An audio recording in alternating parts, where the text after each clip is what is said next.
Ladies and gentlemen, welcome to our regular meeting of April 11th, 2022, at 7 p.m. This is the Haverford Township Board of Commissioners. I will ask our Township Manager to call the roll. Commissioner D'Amelio. Here. Commissioner Forresty Grubb. Here. Commissioner McCluskey. Here. Commissioner Cavanagh. Here. Commissioner Quinn. Here. Commissioner Hart. Here. Commissioner Wexler. Here, virtual. I got that. Commissioner Trombetta Here. and Commissioner Holmes. Here. I would ask everybody to rise for the Pledge of Allegiance and to remain standing afterwards. Thank you.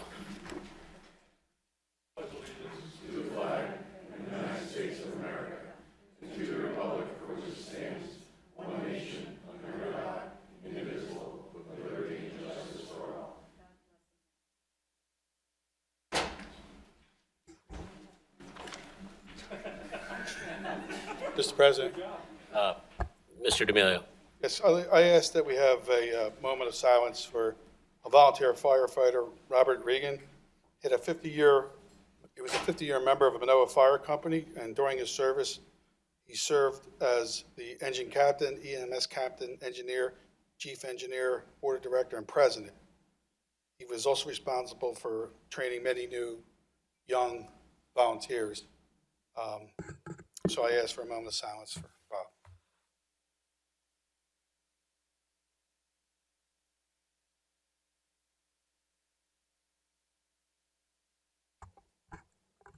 Thank you. One more, Mr. Chairman? Yes. Mr. I D'Amelio. also ask that we have a moment of silence for the two state troopers that lost their lives.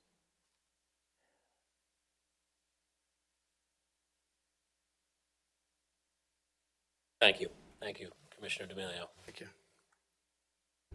Everybody wants to return to their seats except Commissioner D'Amelio.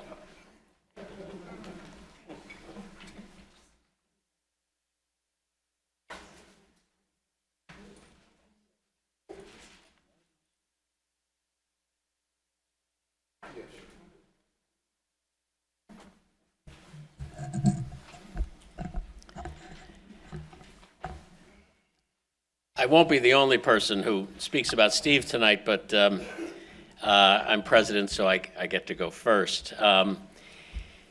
For those of you who don't know, Mr. Commissioner D'Amelio's service to the township, the start of his service to the township, Steve was appointed to the zoning board in 2000. And while a member of the zoning board, Steve was chosen to replace the Commissioner March from the first ward in 2003, and then stood for a special election and then a general election, and was elected to the Board of Commissioners. And in 2005, Steve became the president of the Board of Commissioners and served in that capacity and as vice president a number of times over his storied 19 years on this board. Until the end of this meeting. Tonight, Steve will be the senior-most member of our board. And I will tell you that, that my experience with Steve, there were a number of things that Steve taught me. And the most important thing Steve taught me was not to give in on issues that you feel very, very, very strong about. One of those things was our Community Recreation and Environmental Center and our deal out at Haverford Reserve, and Steve was instrumental in that. And 1 year ago, we sadly said goodbye to our friend Andy Lewis, and we talked a great deal about the role that Commissioner Lewis played in the work that we did at Haverford Reserve. But it's very important for us tonight to recognize also the role that Commissioner D'Amelio played in that. And there was one particular instance, and I speak of this admiringly because, again, it goes, at the time I thought Steve was being stubborn, but just realized now that he was, what he was being committed. We were trying to figure out ways to do the construction work, and there was a suggestion to us that some of the material from the Haverford, from the hospital there, could be safely buried on site and disposed of there. Steve was the one person on the board who insisted that that not happen, that everything be hauled off-site and disposed of elsewhere and not disposed of on the site of the property. And at the time, I thought it was an unnecessary expense. It's ironic, as I'm sure that is to a number of you, to hear me complain about any expense. But I realized that Steve was right, How would we ever explain if anything ever happened? How would we ever justify not having taken the extra step of removing everything from the previous site and starting fresh where we were? In a slightly more comedic circumstance, I think everybody here knows how dedicated Steve was to prevent billboards from appearing all through our township. That is a controversy that was a problem when it first rose, and Steve was one of the most vocal opponents. And if any of you never saw this, just shut your eyes right now and imagine Commissioner D'Amelio standing on Route 3 in the median strip wearing a sandwich board that says "Billboard equals blight." That is a true story, and there are pictures of it, Commissioner D'Amelio.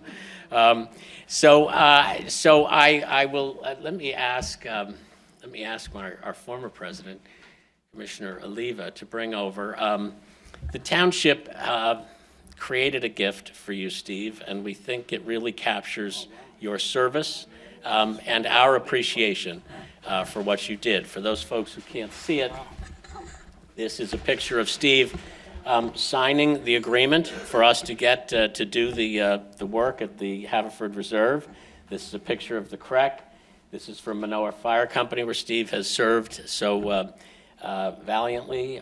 This is the police badge to recognize the excellent work that Steve did on the police commissioner. And finally, of course, the seal of the Township of Haverford. So on behalf of a grateful township and a grateful board, thank you.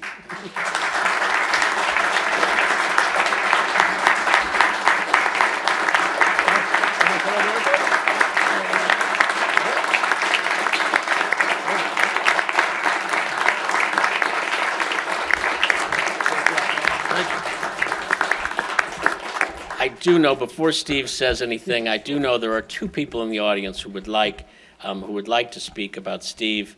I know that the previous longest-running member of the Haverford Township Board of Commissioners, Commissioner McGarity, is here, who wants to speak.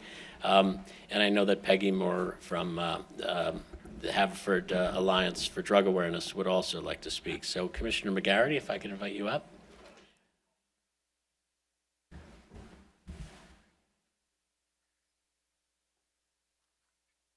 Excuse me if I get a little nervous. I stutter when I see all these people here and I got to talk before them. Okay, this is all about Mr. D'Amelio. It seems it was not too long ago that I retired from the board. Those years went by very quickly because I loved what I was doing. I imagine you are feeling that way right now. It is a bittersweet time. You and I spent many years working together. Sometimes we agreed on things, and sometimes we didn't. Sometimes we argued like hell. We were always looking for what was best for our constituents, and were always friends when it was over. There were great times, and we accomplished a lot. But I came tonight to honor and thank you for your many years of service. You were a great asset to this board, and appreciated those years with you. Steve, I wish you many years of good health and happiness in your future endeavors. You are a good man. I appreciate that.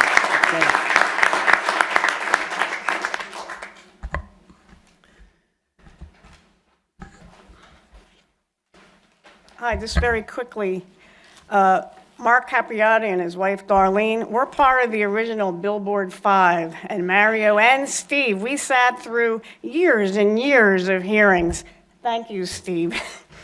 We were going to give you a gag gift. We were going to give you stocks, because when you retire, we don't want you looking like Kaplan, the lawyer.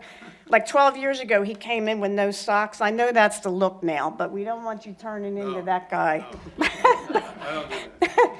But anyway, I'm here for HADA for the Drug Alliance Group. We got Steve a little memento. Our very first year in existence, we had a fundraiser at Sacred Heart Church, and we had stand-up comics from New York. And the nuns are in the first row. So we were very nervous. Like, how do you tell a stand-up comedian to keep it clean? So it was rough all around. And it rained and poured that night. And Steve went out and he directed traffic in the pouring down rain because it's stacked parking at Sacred Heart. And we never forgot that. So we got him a little memento that just says, Steve D'Amelio, thank you for your support in helping to save lives in Haverford Township. Thank you.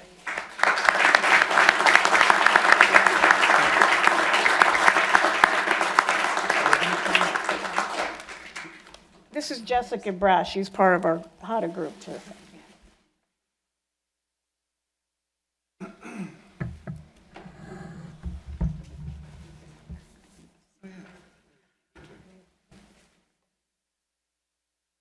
Wow, that is very nice. Oh, wow, very nice. Thank you.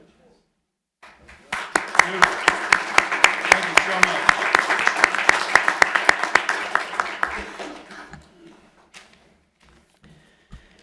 Hey, Commissioner D'Amelio, before I turn the mic over to you, I just want to read for you. This is a presentation from all of us on the board to Stephen J. D'Amelio in recognition of faithful and dedicated service to his community as a member of the Board of Commissioners representing the First Ward in the Township of Haverford from June of 2003 to April 2022, presented by his fellow commissioners C. Lawrence Holmes, Judy Trombetta, Sherry Forsty Grubb, Kevin McCluskey, Laura Cavender, Ward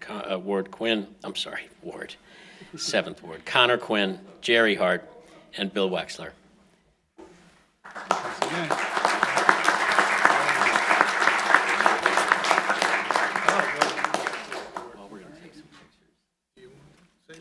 I can say, yeah, let me say a few words here.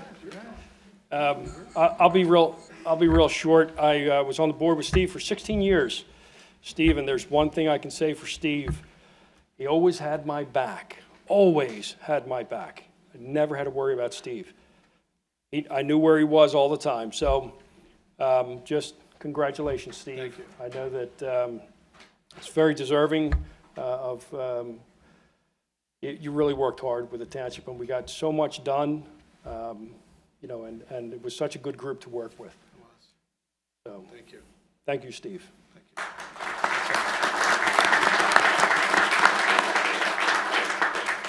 Equal time, right? Yeah. You know, Steve had a great way that when things got very passionate at times, and, you know, before the fuse got to the bomb and went off, Steve would usually enter in with some kind of comic relief. And a lot of times, it was by the way you would mimic impressions of other people. And you couldn't help but almost bite your tongue, bite your lip, anything you could do, just so you wouldn't laugh, whether you were on camera or anywhere in public. But the thing is that that's a great stress reliever.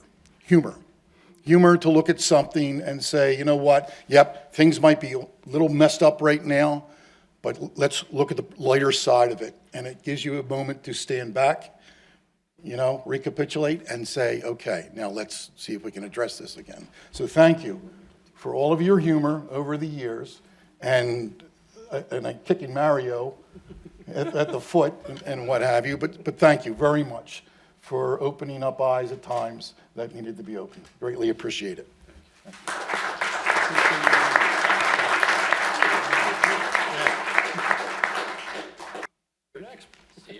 Thank you.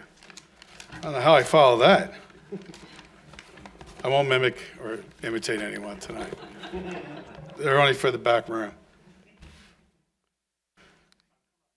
Dear colleagues, Dave Berman and First Ward residents, since 2003, I had the honor of being the First Ward Commissioner for Haverford Township, which I consider to be the best town in all of Delaware County. I promised that I would represent the interests of the residents and not a political party.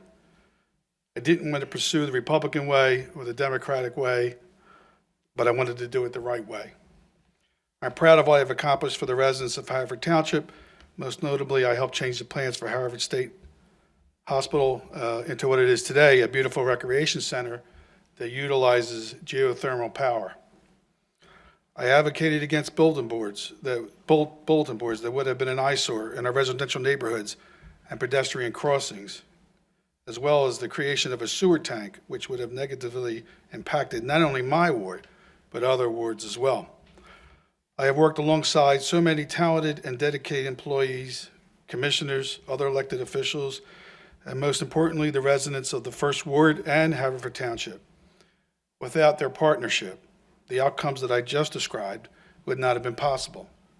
And I've worked with many of you that are in this room on many important issues. So I thank you for working with me on those issues. There are so many people to thank, and I know I don't have a lot of time, and I may leave some people out, and I apologize if I do that.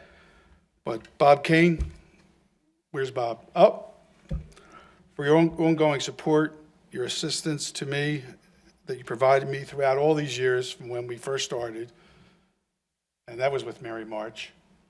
So I thank you. You're the greatest consigliere guy can have. Who had 721 when we first got Father? You get the high, right? The late Commissioner Andy Lewis, for being a dear friend. He was also my mentor. Rich Corrado. He's a dedicated First Ward resident, my ward leader, and a Parks Board member. I don't think I could have made it going door to door without you, Rich, so I thank you. I know Larry's not here, but Larry Gentili, our former township manager, I want to thank him for taking my calls no matter what time of the day they were, and sometimes they were late. And as you know, Larry would let you know it. But I thank him for his leadership skills in allowing us to be one of the best townships in Delaware County. Dave Berman, you're a true gentleman. I appreciate your calm demeanor and your assistance to me since I've known you. I think you've done a great job, and I thank you. Amy, where's Amy Cuthbertson? I never get your name right, but I think I did a good job. We're incredibly lucky that you decided to come to Haverford Township, and I thank you for everything that you do and you did for me through the years. Joe Celia, where's Joey? Oh, there's Joe. Your friendship has always been special, Joe, but more importantly, your dedication to your job inspires me. Chief John Viola, Deputy Chief Joe Hagan, your integrity, honesty, and dedication to the township and its residents is abundantly clear. If anyone doesn't see that you made our police department the best in the Delaware Valley, they would be sadly mistaken. Your officers are the best trained and the most professional and dedicated. And at times, they're unappreciated. I am honored to have worked closely with you and your officers, and I will always support the thin blue line flag that represents all police officers, no matter their race, creed, or sexual orientation, who have died in the line of duty. And if anyone doesn't understand the meaning of that flag, they are foolish, irresponsible, and disrespectful to those fallen officers. I thank all your officers and your leadership team for their support and commitment to this township. So thank you very much, all of you.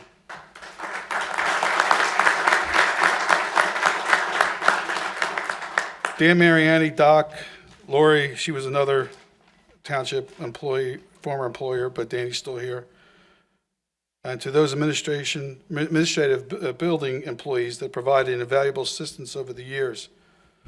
I also want to thank our volunteer firefighters, two of which are here this evening, and Bill is one as well. Your heart is as big as the ocean, and we should do all we can to support you. Please say a prayer for every time you hear the siren go off in the middle of the night, that our volunteer firefighters return home safely to their families. And as you know, we did lose a 50-year member. So thank you for everything that the volunteers do. Finally, thank you to my fellow dedicated commissioners, most notably Mario Oliva. Where did Mario go? Oh. Got your back, man. I want to thank you, Mario, for your friendship and your service to the township as well. So who would have thought after you, it would be me. Jim McGarity, your kind words Yes, sir. really were very thoughtful. I appreciate it. Connor Quinn, Bill Wexler, Larry Holmes, Kevin, Dan, Tom Broido. I served with Tom. It was great. Rob Trumbull, Jerry Hart. Thank you for putting up with me all these years. I appreciate it. To my new commissioners, Judy, Sherry, and Laura, thank you. It's been brief, but I enjoyed it, and I just hope that you do what you can, and wish you much success for the township. I'm proud of what we achieved together during my time as commissioner. I hope that whoever succeeds me in this role will choose to carry on some of the work that I have undertaken on behalf of the First Ward and the township. Thank you for allowing me to serve this role. I also want to thank my children. I appreciate your support through the years. My son's here. He's hiding. And Rosie, thank you for your all your support and for putting up with me as well. I appreciate everything. So my best to all of you, and I'll see you again. Thank you.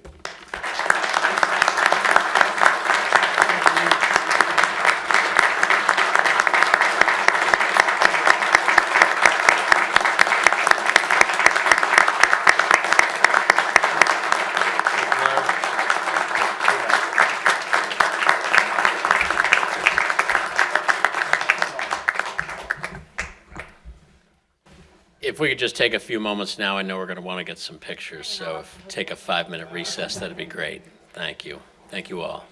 The event next year. Very understanding. Thank you for being understanding.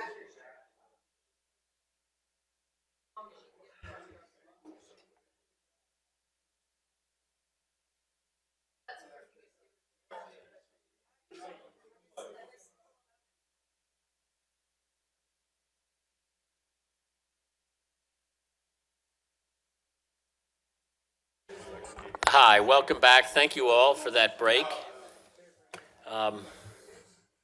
If Commissioner D'Amelio has finished his victory laps, it's returning. You have to wipe the grin off your face until after the meeting is over, Steve, and you don't have to do this anymore. You know, you're still one of us for another 2.5 hours. 3 if Larry talks.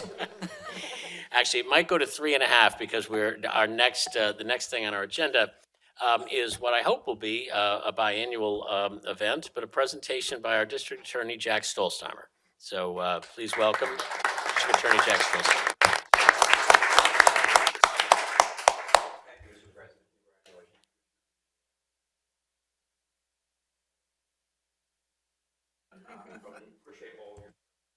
Thank you.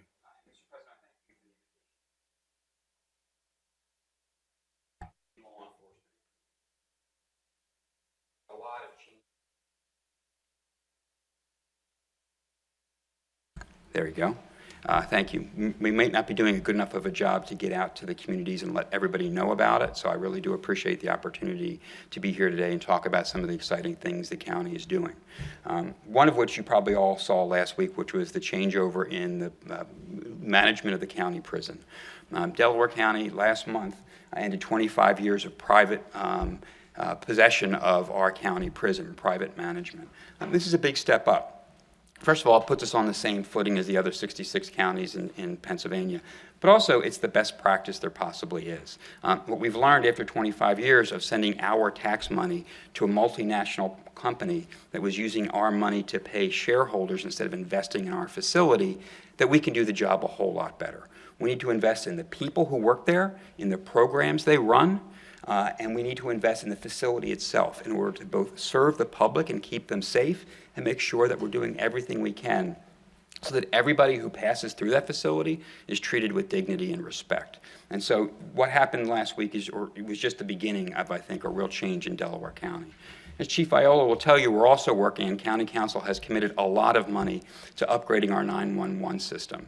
We have a lot of problems with connectivity throughout the county. It is a large county in terms of population, very small in terms of area. We're the 5th largest county in population, 3rd smallest in area. We have a lot of people living on top of each other, and that has caused problems with our antiquated 911 system. County Council, to their great credit, has listened to our first responder community and have committed tens of millions of dollars to building the best system possible. John, as the leader last year of our Chief of Police Associations, was a leader in getting council to recognize that. And there is a radio committee that is continuing to work to make sure that we have the best system possible. And John is central to that because he does everything in the first responder community, and everybody looks up to John with great respect. The last thing I want to sort of talk to you about, which is something new, and I think it's really interesting, really gets me excited, and it's related to the prison. We are going to be building, in County Council has committed to this, a central booking operation. What that means is right now, Delaware County has 44 different police departments. A lot of them are very small. A chief and maybe a couple of part-time officers, and a lot of them. They don't have the full service of what is, as Steve said, probably the best police force in the Delaware Valley right now. So what we needed to do, and we found out during the pandemic, a lot of these small departments, when officers were out because of illness or because we had to have smaller numbers inside the police departments, we had a real problem with taking prisoners and what we should do with them pending their arraignment. So everybody in the criminal justice system, led by our chiefs of police, my office, and Chief Judge Kelly, put together a central booking part-time operation during the pandemic. We used the jail at the county courthouse to allow every police department, when they arrest a prisoner, to bring them there and allow the sheriff's office to be the turnkey. So people were brought to a central location immediately upon arrest. Those officers could then go back to doing the work that they need to do to protect their communities. And we had a central arraignment system that was actually done mostly by video.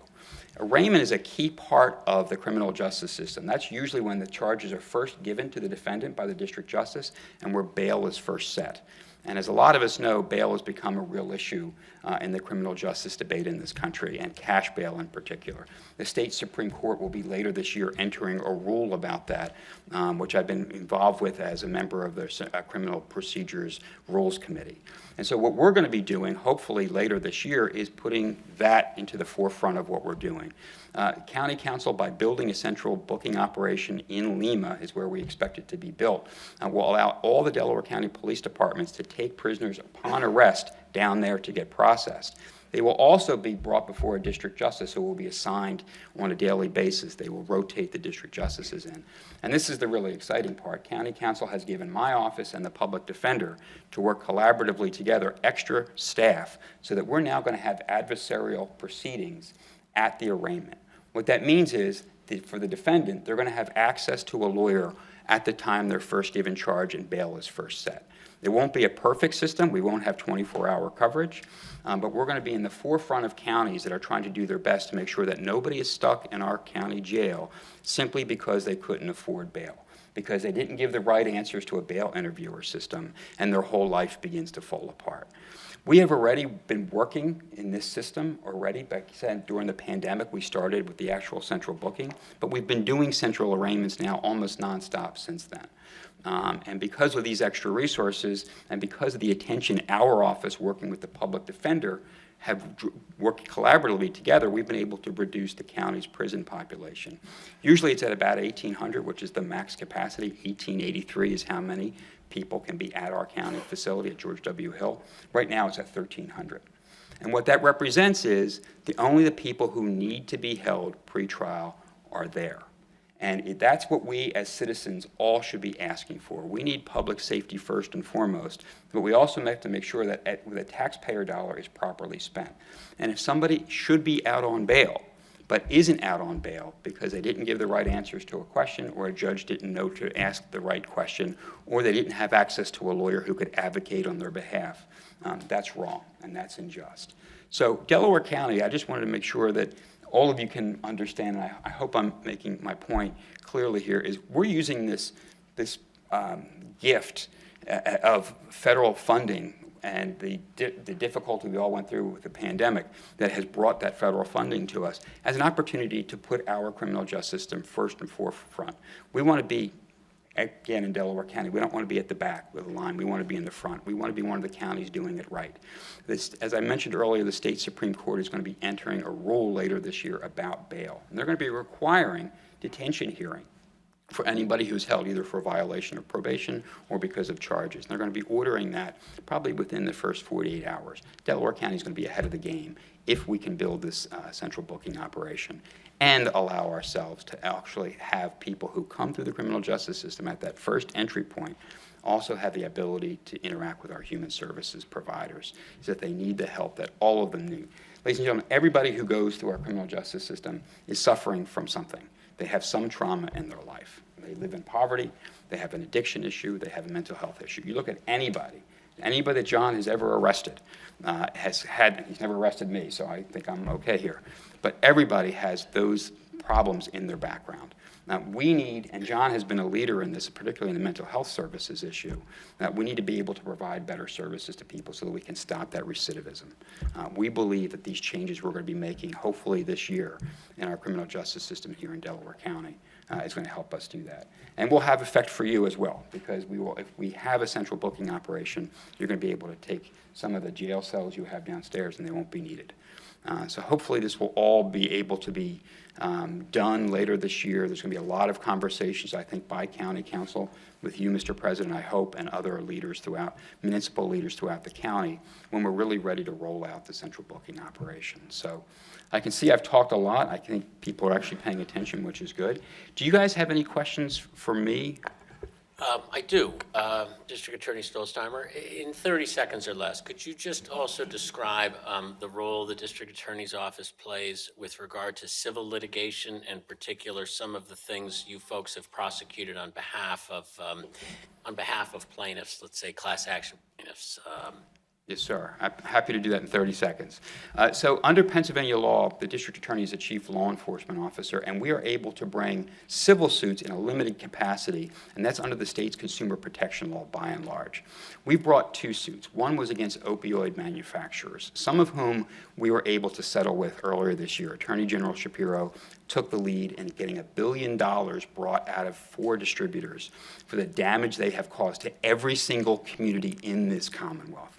And we are going to use that money. I brought a suit, county council brought a suit, we double dipped and we got the maximum amount in return we could from those distributors. That money is going to be spent on county council on all kinds of programs to help people who are currently facing addiction issues. The fentanyl problem and the problems with meth are only growing in our communities. We have to address this. The crisis of the pandemic has caused, I think, an even larger outbreak in the people who are suffering from addiction already. The second case we have brought is a case against some chemical manufacturers. Some of the largest chemical companies in this world, Mr. President, have been manufacturing forever chemicals called PFAS. That's the general name of these classic. They were used in fire stations. They were used in foam that were given to firemen to practice with, and they drenched themselves oftentimes in this foam during the course of their practice. We have brought a case in federal court on behalf of 4 township, including Haverford Township. You are a partner in that litigation. And it's just the beginning. And I think that the important part about that litigation right now, Mr. President, is it's changing the regulatory environment. The Commonwealth of Pennsylvania has now globbed onto the fact that these forever chemicals need to be addressed in our drinking waters. And so whether we prevail and what recovery we get is probably a couple years off in the PFAS litigation, but I do see both the EPA and the Commonwealth of Pennsylvania beginning now for the first time to address these forever chemicals that are quite honestly in every one of our bodies. And we need to hold these chemical companies accountable for what they've done and the harm they may have created both to our health and to our environment. Thank you. Does any of my colleagues have any questions for District Attorney Stolzheimer? Thank you very much for being here tonight. It was extremely informative, and I look forward to future reports from you. And a continued excellent relationship between the District Attorney's Office and the Township of Haverford. Thank you, sir. Am I dismissed, Mr. President? You are dismissed. Thank you very much. You are free to go. Thank you.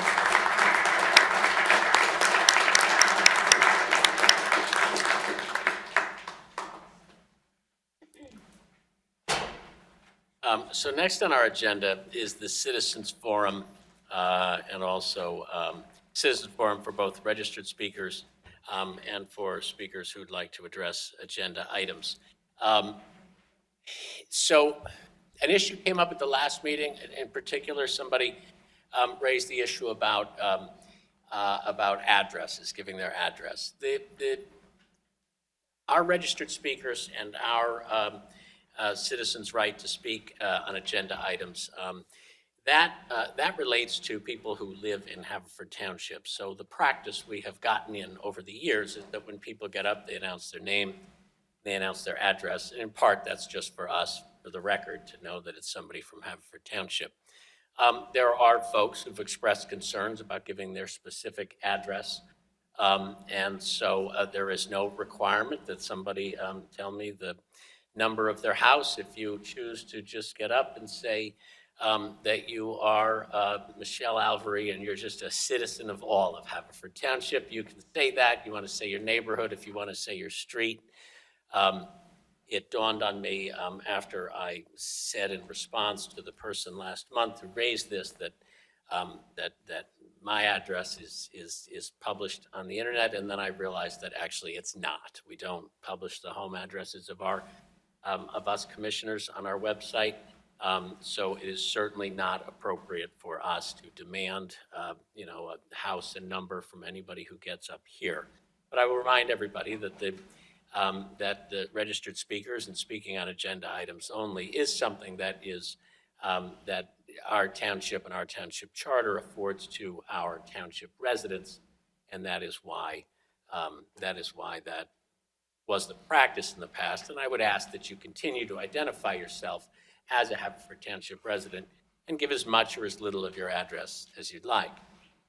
While I'm discussing kind of the rules of our speakers, I now that our meetings are getting more crowded and more animated and are reminding me of the times in the past, I feel like I just need to remind folks this is our meeting, and we invite everybody to speak here, but we need people to live by certain rules.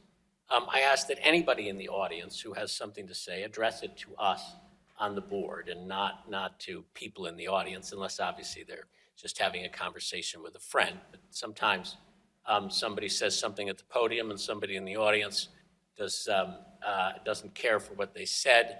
They are certainly free to get up and give a response, but I would ask that all comments here at this meeting be directed to us up here and not at each other or at other speakers while somebody is speaking or after someone has spoken. We do have a 3-minute limit on our comments. It is not something that we fascistically enforce, but it is something that we do need to enforce. And so I have this little gavel here, and if somebody has gone past 3.5 minutes, getting to 4, I may tell you that your time is coming to a close. If you don't wrap up your comments at that point, you may see and hear a little rap of the gavel. If somebody speaks beyond that and goes too far, I'm then going to have to pull it down. Okay. Now, this is reserved for people who speak beyond 4 minutes, and for anybody who does not live by the decorum that we are asking of people and expect from ourselves. And that is to respect people's opinions. If you have a problem with what somebody says, you're certainly free to come up and express that displeasure to us. But I would again ask that everybody be respectful to one another, and I guarantee that that respect will come back from this board to you as well. So that said, we will now move to our registered speakers. Wait, one quick thing, Larry. Does Yes. that time limit go for you too? So I don't know if this came up earlier when I was speaking on behalf of Commissioner D'Amelio, but I'm the president. I don't have any time limit at all. So except 3 years from now, I'm elected out of office. So I would now invite our first registered speaker. I know that former Commissioner Jane Hall is first on the list. Welcome, Mrs. Hall. Thank you. Thank you. I appreciate it. I will absolutely stick by the 3 minutes because this is a long overdue and beaten horse that I will not go on too much about. But first of all, I would like to welcome, ladies and gentlemen, ladies, what a pleasure. Thank you, thank you, thank you for running, for serving, for dedicating your time and your professionalism to this community. It's long overdue. I enjoy seeing you here. It is fabulous to have you, and I thank you, and I know the community does too. So I'm here just to speak quickly about a couple of things. I'd like to tell the ladies that I ran for commissioner because of Andy Lewis. He was a dear friend of mine. He encouraged me to run, and sitting on this board of commissioners was one of the finest things I've ever participated in my life. It was an incredible life lesson, and I enjoyed every moment of it. I miss Andy terribly, as I know we all do, but Andy was a very, very strong commissioner and community supporter, and he worked tirelessly against billboards. And since that came up this evening with Commissioner D'Amelio, I'd just like to throw behind, all of you that I know that Steve's ward has been fighting this for a very long time in his particular ward, and I'd like the board to continue that fight. I know we're working with Laura Marion, and it's difficult because Laura Marion's a very large township as well, and this is a very complicated issue. But I'd ask this Board of Commissioners to stay strong. I know that Jim is gone, and we do have a new solicitor, and welcome, and we appreciate your service. Jim worked tirelessly on that issue, and I would please, please don't let this happen if you can possibly prevent it. The second thing is near and dear to my heart, and I will go back, and it's embarrassing, and I couldn't believe when I thought about it last night, but it was 10 years, Commissioner Wexler, that you asked me to become a liaison for the library board. I did so, and I will not go into the details of how frustrating it was at that time and how tirelessly I worked with that library board, and they worked with me to move the library forward. I drove by Brookline yesterday and saw that the school is gone. We had suggested that back then that would be a fabulous site for the library. And here we are 10 years later. And I think, I don't like to say this, but it's the truth, I'm very sad that our library has not been built, renovated, anything that, it's really a cornerstone of our community. We have one. I've said this for so long, and Andy and I sat down when Commissioner Holmes and I'll never forget the vote that we had when we actually had funding for, to approve funding by this board, and it just didn't come to be. And Andy and I had sat down and, worked out with people that would contribute and what we could do, and sorry, one more minute. Sorry. Oh, that's your phone. Okay. No, also. Oh, it's my timer. Okay. Well, what I'd like to point out is that not only have we lost Commissioner Lewis, which is a tragic, tragic loss, we've also lost many, many people that would have supported the library. And 10 years is a long time to let something like this just kind of hang around. So I encourage you, I really, really have used this word so many times, but I implore you, please, can we move the library forward? I put it squarely on the 7th and 8th. I do. The previous commissioners, I'm not sure what happened, and I won't elaborate on that, but I put it on the 7th and 8th wards. Please push this forward. It's the right thing to do for this community and the education of not only the adults, but especially our children. 10 years is a long time to lose for a child. Thank you. Thank And you. Commissioner Holmes, congratulations. Thank you. Thank you for being present. Appreciate your time. Thank you for being here. I will now invite Joy Baxter. Welcome, Ms. Baxter. Hi. I live on Sue Ellen Drive in Havertown. At last month's meeting, my son and a friend asked you to approve the plastic pollution reduction ordinance so that when we go tubing as a family down the Darby Creek, there are less plastic bags caught in branches of trees and also caught in branches and collection of sticks.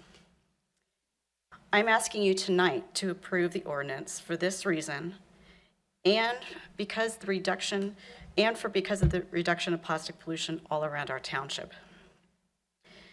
In 2021, the Darby Creek Valley Association stream cleanups, which are going on now for this year, they brought in over 48,000 pounds of trash. A large part of that was single-use plastics, including plastic bags. The same approach to the proposed ordinance that you'll be voting on tonight has been used in San Jose, California, with a plastic bag ban as well as a 10-cent fee. And that has led to a 2/3 cut in river bag litter, reduction in half of bag litter in neighborhoods, reusable bag use increase from 4% to 62%, and customers choosing no bag from 19% to 43%.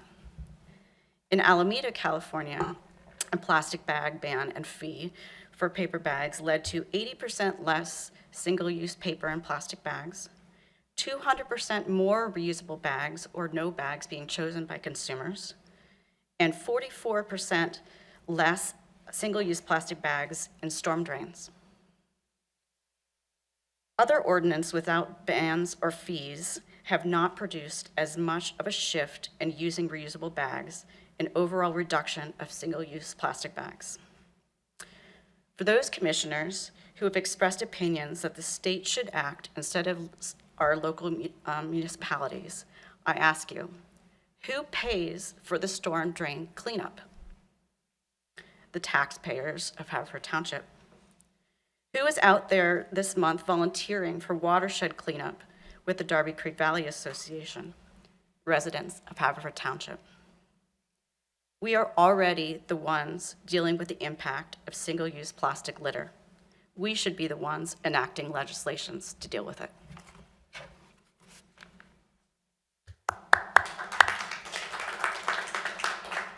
Thank you. Thank you, Ms. Baxter. That is all the registered speakers for this evening. We now move to anyone who'd like to speak on an agenda item. I will start on the left side of the room in the first row. Is there anybody here who'd like to speak? Moving to the second row, is there anyone here who'd like to speak on an agenda item? Moving to the third row in the back, is there anyone who would like to speak on an agenda item? Yes, sir. Hi, my name's Michael Lee. I'm a resident of Haverford Township, actually in Steve's ward. I wanted to address the single-use plastic thing, too. It seems as though we have constant mandates going on now, constantly. And the question that we have to ask is, what's the difference between a voluntary thing where you encourage people to use your bags and the where we have a mandatory thing, like this woman was talking about. I agree with her wholeheartedly about waste and things like that. And I carry my reusable bags in my trunk too. But once you start mandating things, it becomes very annoying to township residents. And, you know, I walk along Darby Creek too. It's just that I think you really need to start thinking about that. I know most of the people I know don't even know anything about this. The people who do talk about it will say, well, I'm just going to have to buy plastic bags now for my dog or for my cat litter. It's something that sounds great, but it has real problems too. And I think that's what we have to look at. What are the problems associated with it? It's very easy to come up with and say, oh, we're going to get rid of a certain amount of plastic pollution. It's much more difficult to talk about the impact on people in the township. You know, like me, I can just drive over to Broomall and buy something if I don't have my bags with me. And so there's a lot of downsides to this too. I want you guys to look at that too. All right, thank you. Thank you, Mr. Lee. The back row to the right, Is there anybody back there who'd like to speak? The second row here on the right, anybody would like to speak? And the front row, is there anybody who'd like to speak? Yes.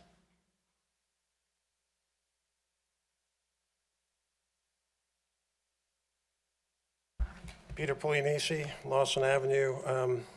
Welcome. I wanted to speak in favor of the plastic bag ordinance that's before you today. I want to thank all of you for your consideration on it. I want to thank Steve. Hopefully, this is another going away present for Steve, who has been the champion of this ordinance since the beginning. I did want to reiterate that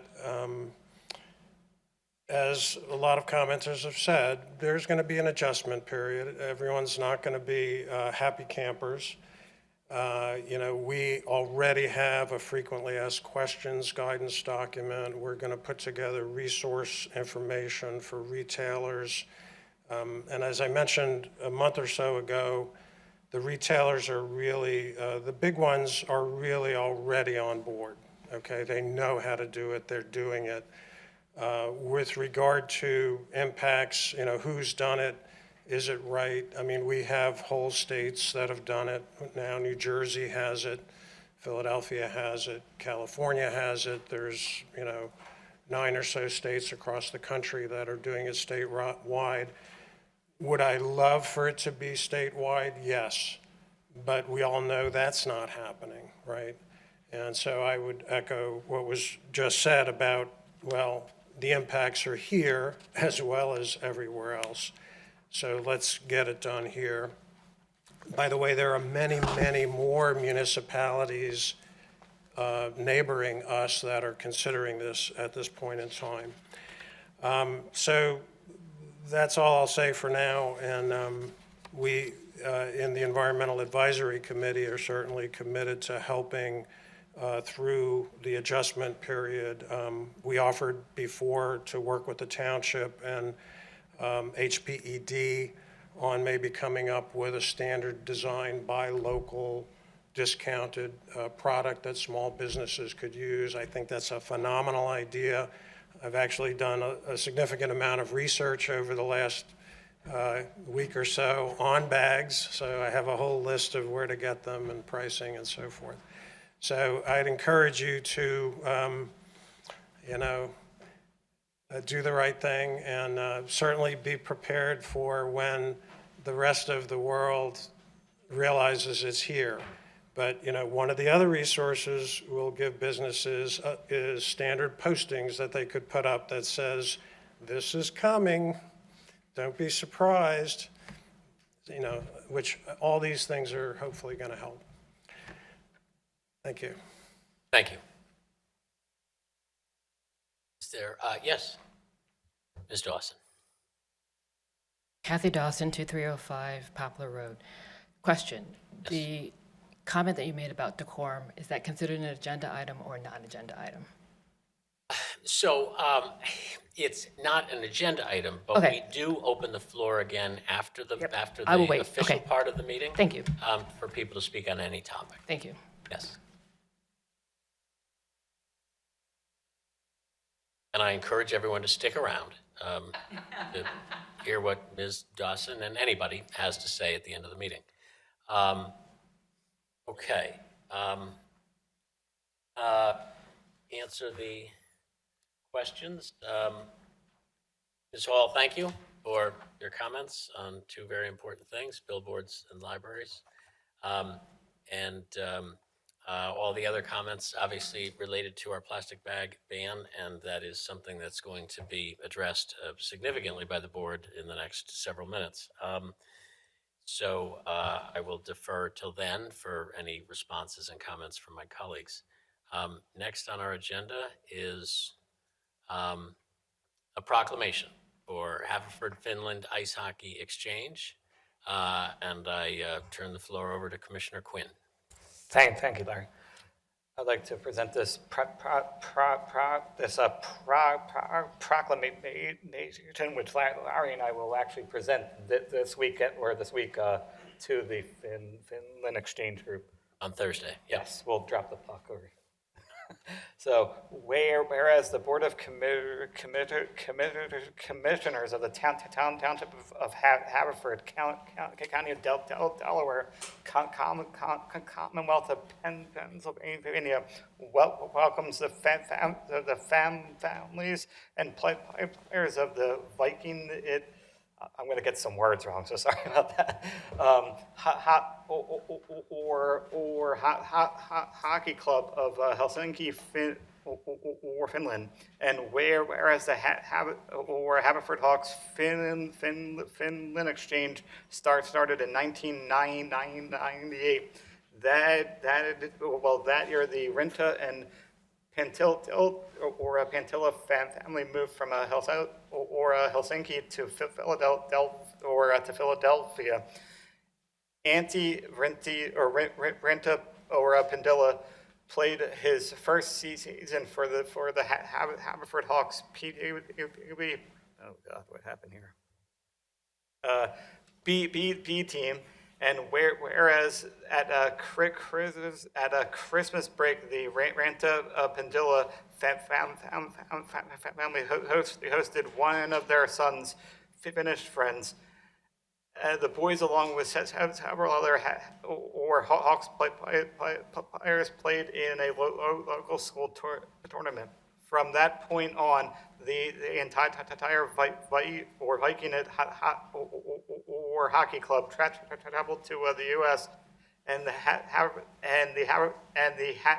Haverford Hawks Finland exchange began. Whereas the goal of the exchange is to harness the children's love for hockey and use it to develop friendships with like-minded children across the ocean. These friendships inspire a curiosity for travel and learning, and provide an education far beyond what they can learn on the ice or in their classrooms. Now, therefore, it be proclaimed that the Board of Commissioners of the Township of Haverford wish the Finland Exchange continue or camaraderie in the true spirit of friendship. Proclaim the 16th day of April, Township of Haverford, Larry Holmes. Thank you. Thank you, Commissioner Quinn. And as Connor indicated, we will be dropping the puck at the start of this event on Thursday, and we'll present this proclamation to the participants of this great exchange.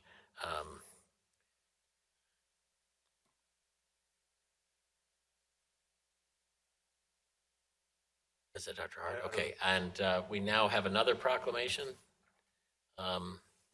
Commissioner Hart?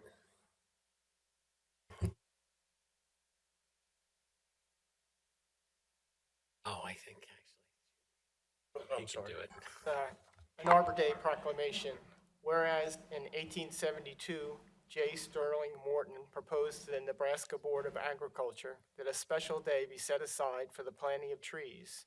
And whereas the holiday, called Arbor Day, was first observed with the planting of more than 1 million trees in Nebraska. And whereas Arbor Day is now observed throughout the nation and world.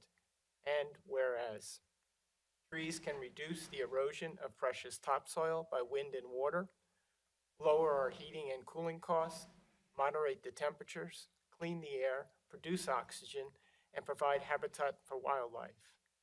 And whereas trees are renewable resources giving us paper, wood for our homes, fuel for our fires, and countless other wood products. And whereas trees in our community increase property values, enhance the economic vitality of business areas, and beautify our community. And whereas trees, wherever they are planted, are a source of joy and spiritual renewal. Now, therefore, Haverford Township Board of Commissioners do hereby proclaim the last Friday in April as Arbor Day in Haverford Township, and urge all citizens to celebrate Arbor Day and to support efforts to protect our trees and woodlands. And further, the Board of Commissioners of the Township of Haverford urge all citizens to plant and care for trees to gladden the heart and promote the well-being of this and future generations. Proclaim this 11th day of April, 2022, Township of Haverford. C. Lawrence Holmes, President. Thank you. Thank you, Commissioner Hart. Next on the agenda is a Bureau of Fire update. We do not have an update this month. There's nothing new to report. So I will move to the next agenda item and invite our Township Auditor to give his update. And I'm sure let us know how the Sixers, Phillies, and Flyers. I'll get to that in a minute. First off, though, Steve, congratulations on the retirement, and I wish you well. And as you can see from the other former commissioners that showed up tonight, you can look forward to looking about 20 years younger after you move to later. And who knows, maybe even your hair will start to grow That's back. what I was going to say, and you grow hair. Yeah. I'm going to miss your opening remarks at our meeting. Yes. We're going to have him call you once a week. Definitely. Thanks, Larry. Very nice. I have reviewed the expenditures and warrants for this meeting. I found no irregularities, and all my questions were answered to my satisfaction. And also, for full disclosure, I started a new job as controller at Biomeme Inc. in Center City. I found, there's no conflicts of interest with the township. Also, too, if I do want to find any irregularities, all I have to do is go down the Broad Street line and go see the Phillies. And also, too, I think it says a lot, too, that I chose riding SEPTA every day over driving on Westchester Pike. So I think that says a lot. Thank you, Mr. Auditor. We now move to Mr. Berman for the Township Manager's update. Just two very brief issues. Number one, on Monday, April 18th, that's next Monday, the township with the county here at the township will host a vaccination clinic for COVID-19 vaccinations. It's from 10 a.m. to 2 p.m. It's focused on the second vaccination booster, but all phases of the vaccination will be available. The registration will be on the county website, and we'll put links on our website and also on social media. Mr. Township Manager, can I ask you a question? Yes. And maybe somebody else can answer it if you can't. Is there a period of time that must pass between the first and second booster? Yes, sir. 4 months is the current date, unless there's an exception. There are some, and if somebody believes they qualify for that, the speaking to their physician. You know that. Okay. So as Mr. McCants was not mic'd, the answer to the question was that there's a 4-month requirement between the first and second boosters, and unless you fit into an exception, and it is likely that you already know you fit into that exception by now.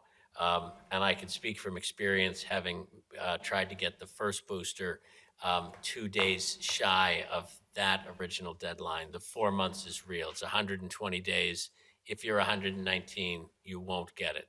If I'm right about that, that is a hard and fast floor for purposes of time in between boosters.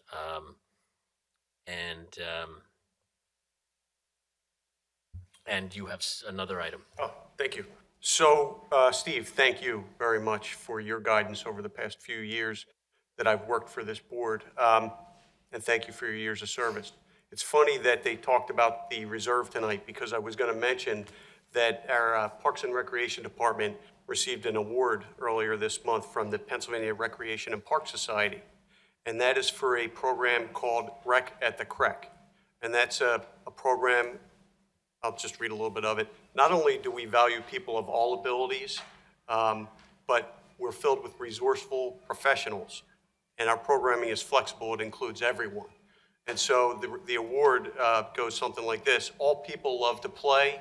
Rec at the Creek gives young adults with disabilities the opportunity to get together with peers in a community setting to experience and enjoy play, nature, movement, and social interaction. So Congratulations to Brian Barrett and the Parks and Recreation Department.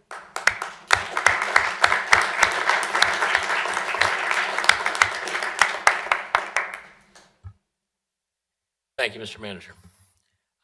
We will now move to approval of the minutes. I will entertain a motion to approve the regular meeting minutes of March 14, 2022. Mr. Chairman, Mr. D'Amelio. I'd like to make a motion to approve the regular meeting minutes of March 14th, 2022. Second. I have a motion and a second. Does anyone have any comments or deletions, additions, or anything to the minutes? Mr. Township Manager, if you would call the roll. Commissioner D'Amelio. Yes. Commissioner Forresty Grubb. Yes. Commissioner McCluskey. Yes. Commissioner Cavender. Yes. Commissioner Quinn. Yes. Commissioner Hart. Yes. Commissioner Wexler.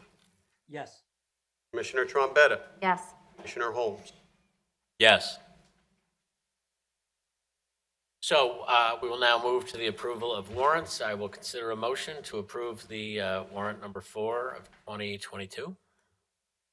Mr. President, motion to approve following warrant for 2022, totaling $3,397,835.61. General and sewer fund payroll for March 17th, 2022 in the amount of $726,618.65. General fund payroll for March 31st, 2022 in the amount of $672,828.41. General fund disbursement number 4, 2022 in the amount of $1,602,198.71. Sewer fund disbursements number 4, 2022 in the amount of $218,386.49. Community Development Block Grant Fund disbursement number 4, 2022 in the amount of $66,060.03. Capital Projects Fund disbursement number 4, 2022 in the amount of $94,212.47. American Rescue Plan Fund disbursement number 4, 2022 in the amount of $2,097.74. Credit card statement ending March 27, 2022 in the amount of $15,433.10. Second. Warrant number 4 has been moved and seconded. Any comments, additions, deletions? Mr. Township Manager, would you call the roll? Commissioner D'Amelio. Yes. Commissioner Forresty Grubb. Yes. Commissioner McCluskey. Yes. Commissioner Cavender. Yes. Commissioner Quinn. Yes. Commissioner Hart. Yes. Commissioner Wexler. Yes. Commissioner Trombetta. Yes. Commissioner Holmes. Yes. Moving to agenda item 10, we're now on ordinances. The board will entertain a motion to adopt the second reading of ordinance number P2 of Mr. Chairman? 2022.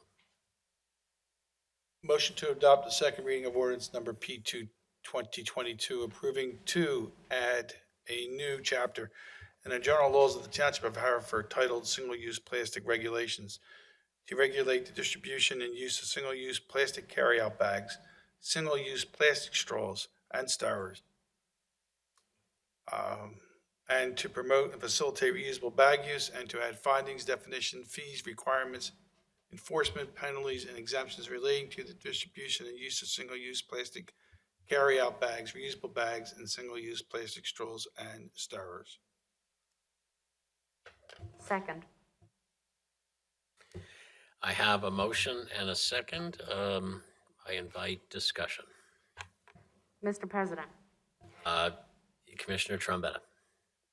I'd like to make an amendment to Section 2 definitions under the definition of compliant bag, letter B, to strike the language which states, quote, with handles that are stitched and not heat fused.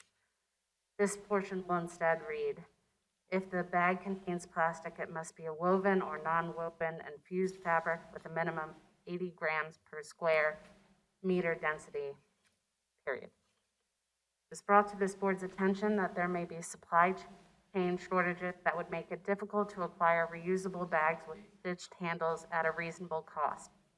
While I hope that our township's businesses will give preference to bags with stitched handles because they're superior in their durability, of recommending this amendment to reduce the restrictions placed upon our local businesses. I ask Mr. D'Amelio to consider that amendment. Mr. D'Amelio, do you accept the amendment to the motion? I do. Who seconded the motion? Commissioner Trombetta, do you accept the amendment as the seconder of the motion? I do. Does anybody have anything they would like to say or comment or ask about this ordinance? Yes, I would. I just would like to thank everybody who worked hard on this, and I want everybody to know that I'm not against this. I think it's a good start, but there's lots of issues that I have with this. And over the past month, I did more. I looked into this more, because my goal was to change my mind on this. And all the emails that I received have been either pro or against, and I just want to thank everybody, and I want them to know that I don't take this, or I take every issue that we vote on very seriously when it comes to this. I spoke to lots of people over the past week that suffer from ALS, and they had issues with the straws, and they may not live in another town. Some of the ones I talked to, but the straw issue was one that they were having issues with. So I just want everybody to know that this was not me. It was a tough one to have, but my goal was to have my mind change, and I want everybody to understand that that my vote no tonight does not have anything to do with anti-environment. But I want everybody to know that when this does pass, as I will encourage everybody to follow all of the rules, and I will be the strongest supporter of this. But I just want everybody to know that that's what my vote tonight is no. But I hope I explained it good to everybody. So thank you.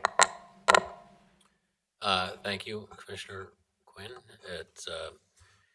I think everybody knows how seriously you and everybody on this board is taking this ordinance. Any other comments from anybody else?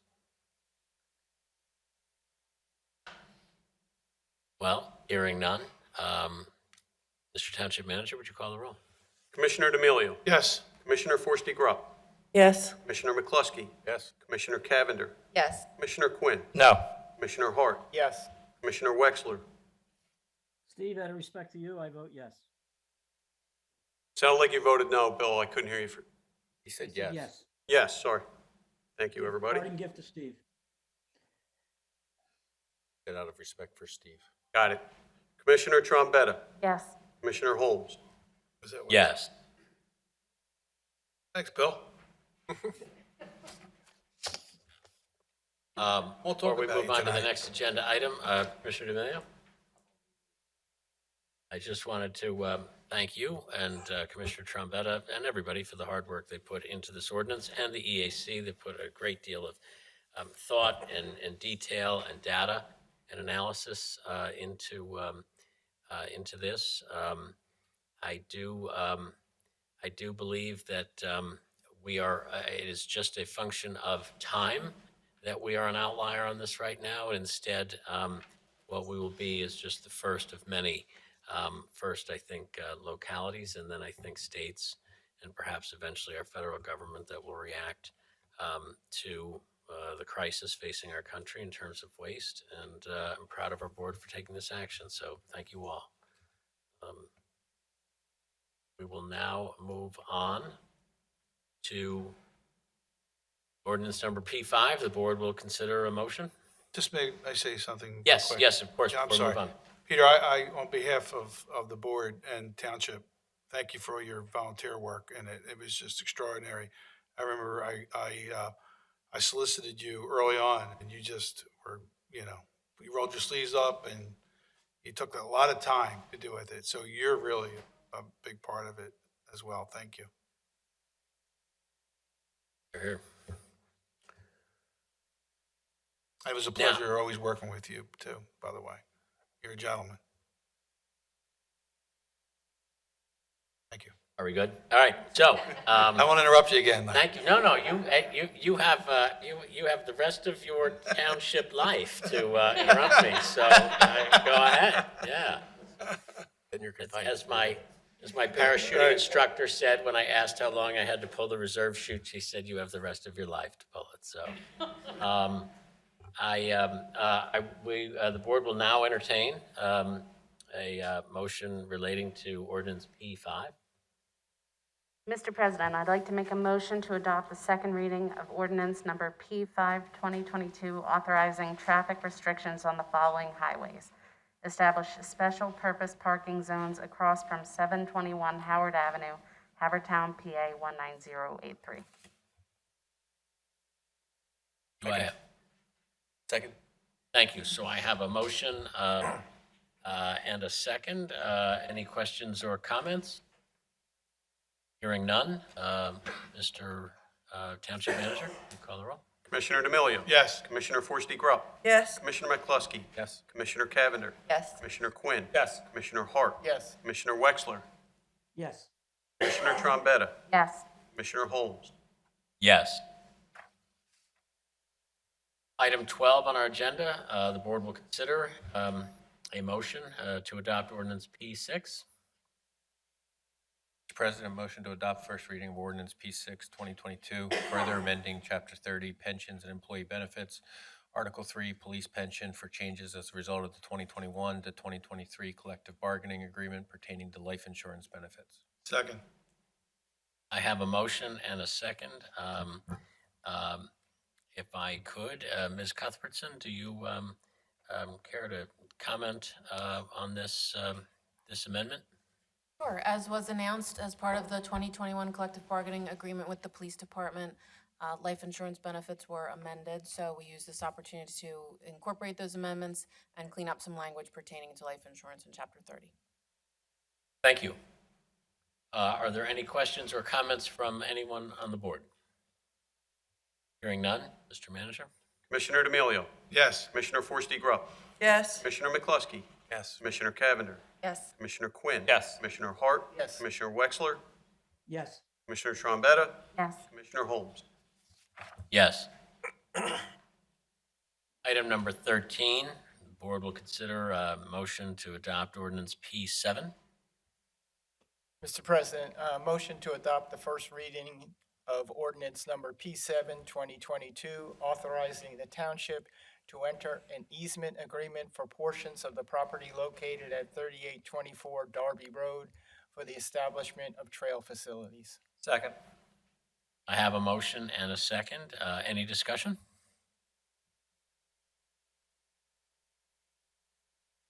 Hearing none. Mr. Township Manager?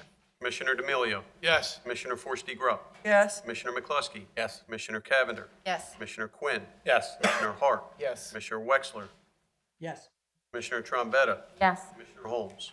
Yes. Item 14, ordinance number P9.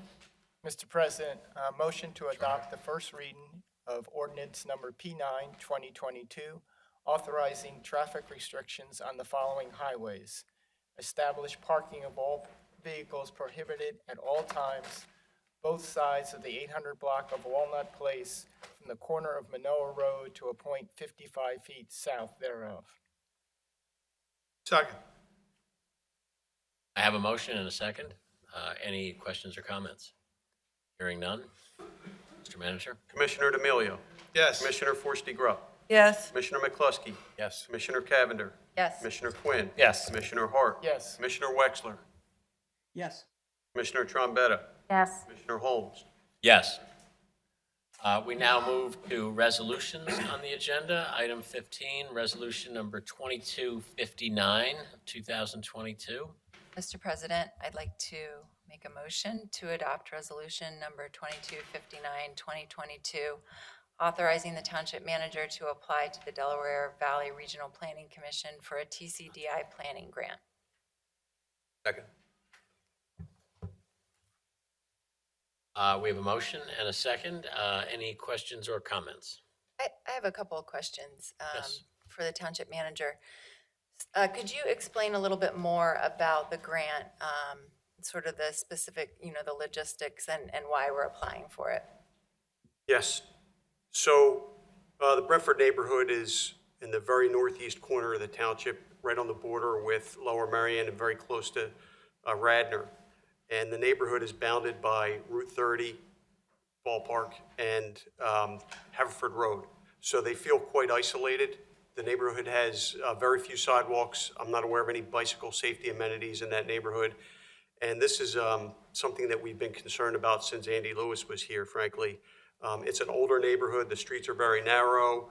So we're looking to do a study with the help of the Delaware Valley Regional Planning Commission. And the grant is called a Transportation and Community Development Initiative Grant. And so this will allow those residents to get out, safely commute to the transit facilities that are nearby, like the Haverford Station on both the regional rail and on the Norristown High-Speed Line. So we think we have a good grant application. We think we have an eligible project. And again, this is a problem that has gone back for many years, and we're able to address it if we can get this grant. Thank you. This is also an area with 2 schools and 2 parks, so I'm wholeheartedly in support of a grant to address some of these issues, pedestrian safety being among the many, as well as pedestrian markings and other things that'll make the area safer. So I thank you for taking the initiative on this and applying for the grant. That's all I have. Thank you, Commissioner Cavender. Any other questions or comments? Hearing none. Mr. Township Manager. Commissioner D'Amelio. Yes. Commissioner Forresty Grubb. Yes. Commissioner McCluskey. Yes. Commissioner Cavender. Yes. Commissioner Quinn. Yes. Commissioner Hart. Yes. Commissioner Wexler. Yes. Commissioner Trombetta. Yes. Commissioner Holmes. Yes. Item 16, resolution number 2260 of 2022. Yes, Mr. President, I would like to make a motion to adopt resolution number 2260-2022. The Board of Commissioners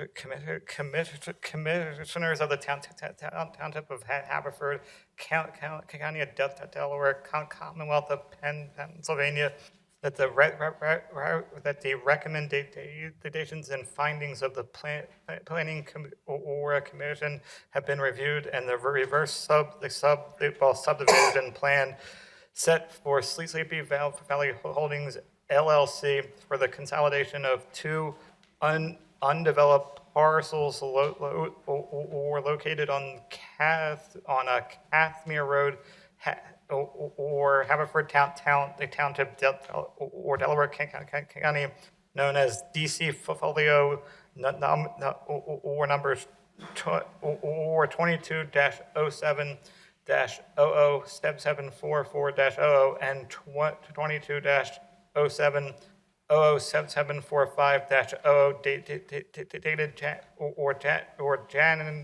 January 24th. Is approved subject to a compliance with the recommendations of the Planning Commission. Second. I have a motion and a second. Any questions or comments? I believe this was where I was answered by Kelly at the last meeting. Yes, at the work session. Indeed. Any other questions or comments? Hearing none, Mr. Township Manager. Commissioner D'Amelio. Yes. Commissioner Forresty Grubb. Yes. Commissioner McCluskey. Yes. Commissioner Cavender. Yes. Commissioner Quinn. Yes. Commissioner Hart. Yes. Commissioner Wexler. Yes. Commissioner Trombetta. Yes. Commissioner Holmes. Yes.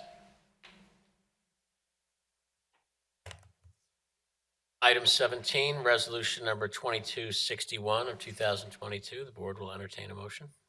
Mr. President, motion to adopt resolution number 2261, 2022, establishing the policy for Board of Commissioners remote participation at public meetings. Second. I have a motion and a second. This was discussed ad nauseum at our work session last week, but if anybody else has any comments today, we welcome them. Bill? Hearing none. I concur. You want to make them legal, so. Bill, you just lay low up there. Bill, we're having a hard time hearing you. Bill, we can't hear you. Yeah, I understand that, so I won't be able to say too much, but yeah, I concur. I mean, having been hospitalized, I think this is a great tool when it's absolutely necessary. Should not be a regular occurrence, but it's a good tool to have in case of situations like mine this week or this month, and maybe somebody else that can't make a meeting. And I'll keep my comments short because I know the audio is not good and I can't see anybody, so I'm talking blind into my screen. Thank you, Commissioner Wexler. Does anybody else have any questions or comments? Hearing none. Mr. Township Manager. Commissioner D'Amelio. You would think he's behind the Iron Curtain when he's only a mile away. Yes. Commissioner Forresty Grubb. Yes. Commissioner McCluskey. Yes. Commissioner Cavender. Yes. Commissioner Quinn. Yes. Commissioner Hart. Yes. Commissioner Wexler. Yes. Commissioner Trombetta. Yes. Commissioner Holmes. Yes. We now move to contract awards in the agenda. The first contract for consideration is Community Development Block Grant, request for proposals, recommendations for approval. The board will entertain a motion. Mr. President, motion to approve the Township Manager's recommendation of the following contractor for community development block grant and home programs in accordance with public requests for proposals and subsequent evaluation for 2022-2023.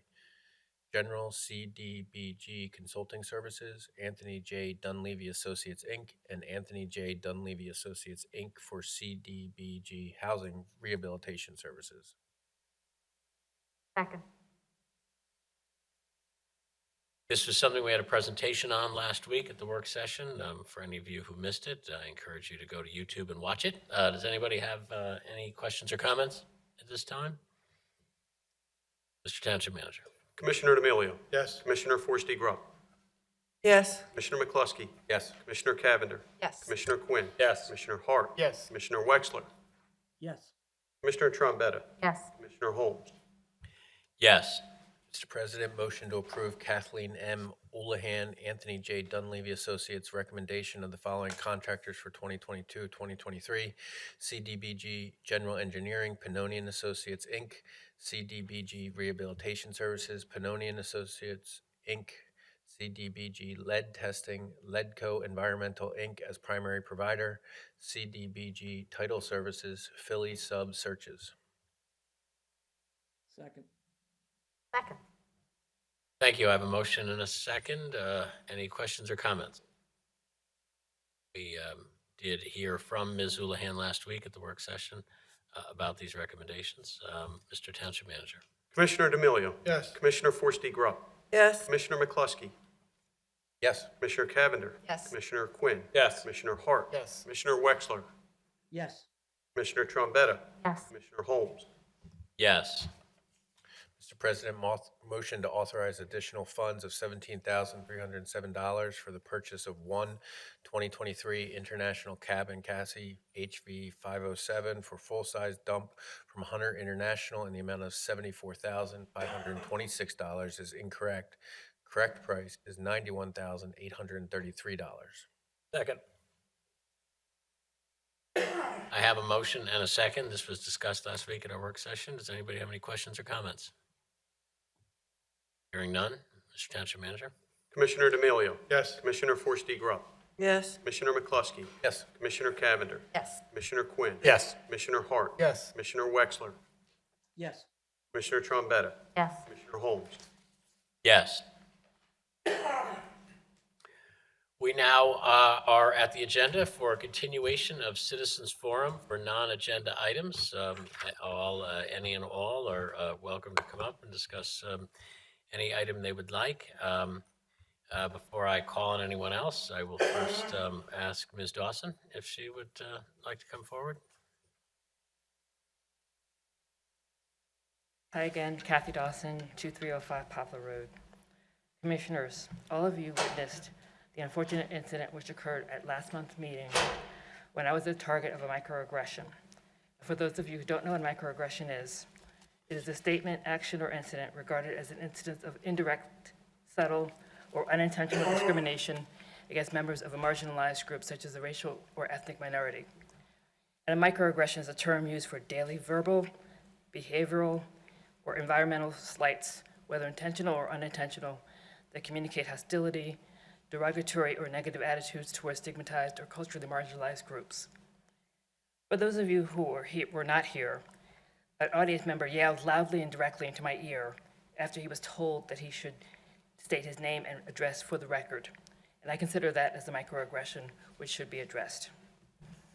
Issuing a public apology to me personally, accepting responsibility and accountability for this person's inappropriate act would be the minimum that I would expect from him in this public forum. My understanding is that he was asked to extend an apology to me for his inappropriate behavior. However, he has not chosen to apologize to me as of this point and as of this moment. The lack of an apology should be noted for the record. It speaks volumes. I'm a 24-year resident of this township, and I want to live here where I can feel safe in expressing my comments at a public meeting without being concerned that this type of behavior, whether my concerns are addressed or not. Normalizing bad behavior is never acceptable under any circumstances.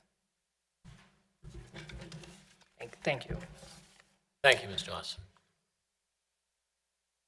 Is there anyone else who'd like to speak? Yes, Ms. Alvery. Michelle Alveray, 134 Hastings Avenue, Havertown. On behalf of the Parks Board, Parks and Recreation Board, and on behalf of the former Haverford State Hospital Ad Hoc Committee, of which Commissioner Weschler was a member with me and Jan Marie Rushforth was the chairman, I want to commend and thank Commissioner D'Amelio for all he and Commissioner Lewis did way back in the early 2000s to secure as much open space land that we have out at the Haverford Reserve.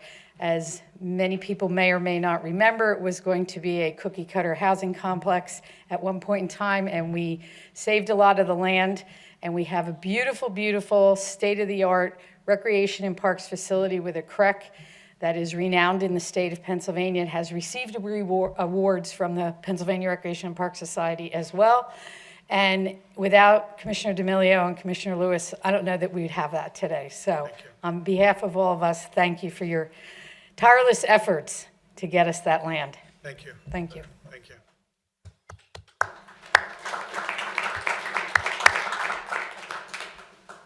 Are there anybody else who would like to speak? Yes, sir. Hi, my name is Jack Garrett. I'm a resident of Haverford Township. I'm also a volunteer on the Planning Commission and the Historical Commission. And I'm here because I was intrigued by the discussion from the executive session last week. And I am requesting that whoever on the Haverford Township Board of Commissioners is interested in hearing what the Historical Commission has to say about something, that we meet every month on the third Monday. And we would love to have you so that we could discuss all of the things that the Historical Commission is very interested in discussing on a regular basis to make sure that the township is the best township that it could be. That was the first thing I had to say. The second thing I had to say, which I just thought of while I was sitting here for the last long time. What's going to happen with that vacant lot at the corner of Eagle and Darby that has had a fence around it for, 2 years and nothing is happening there?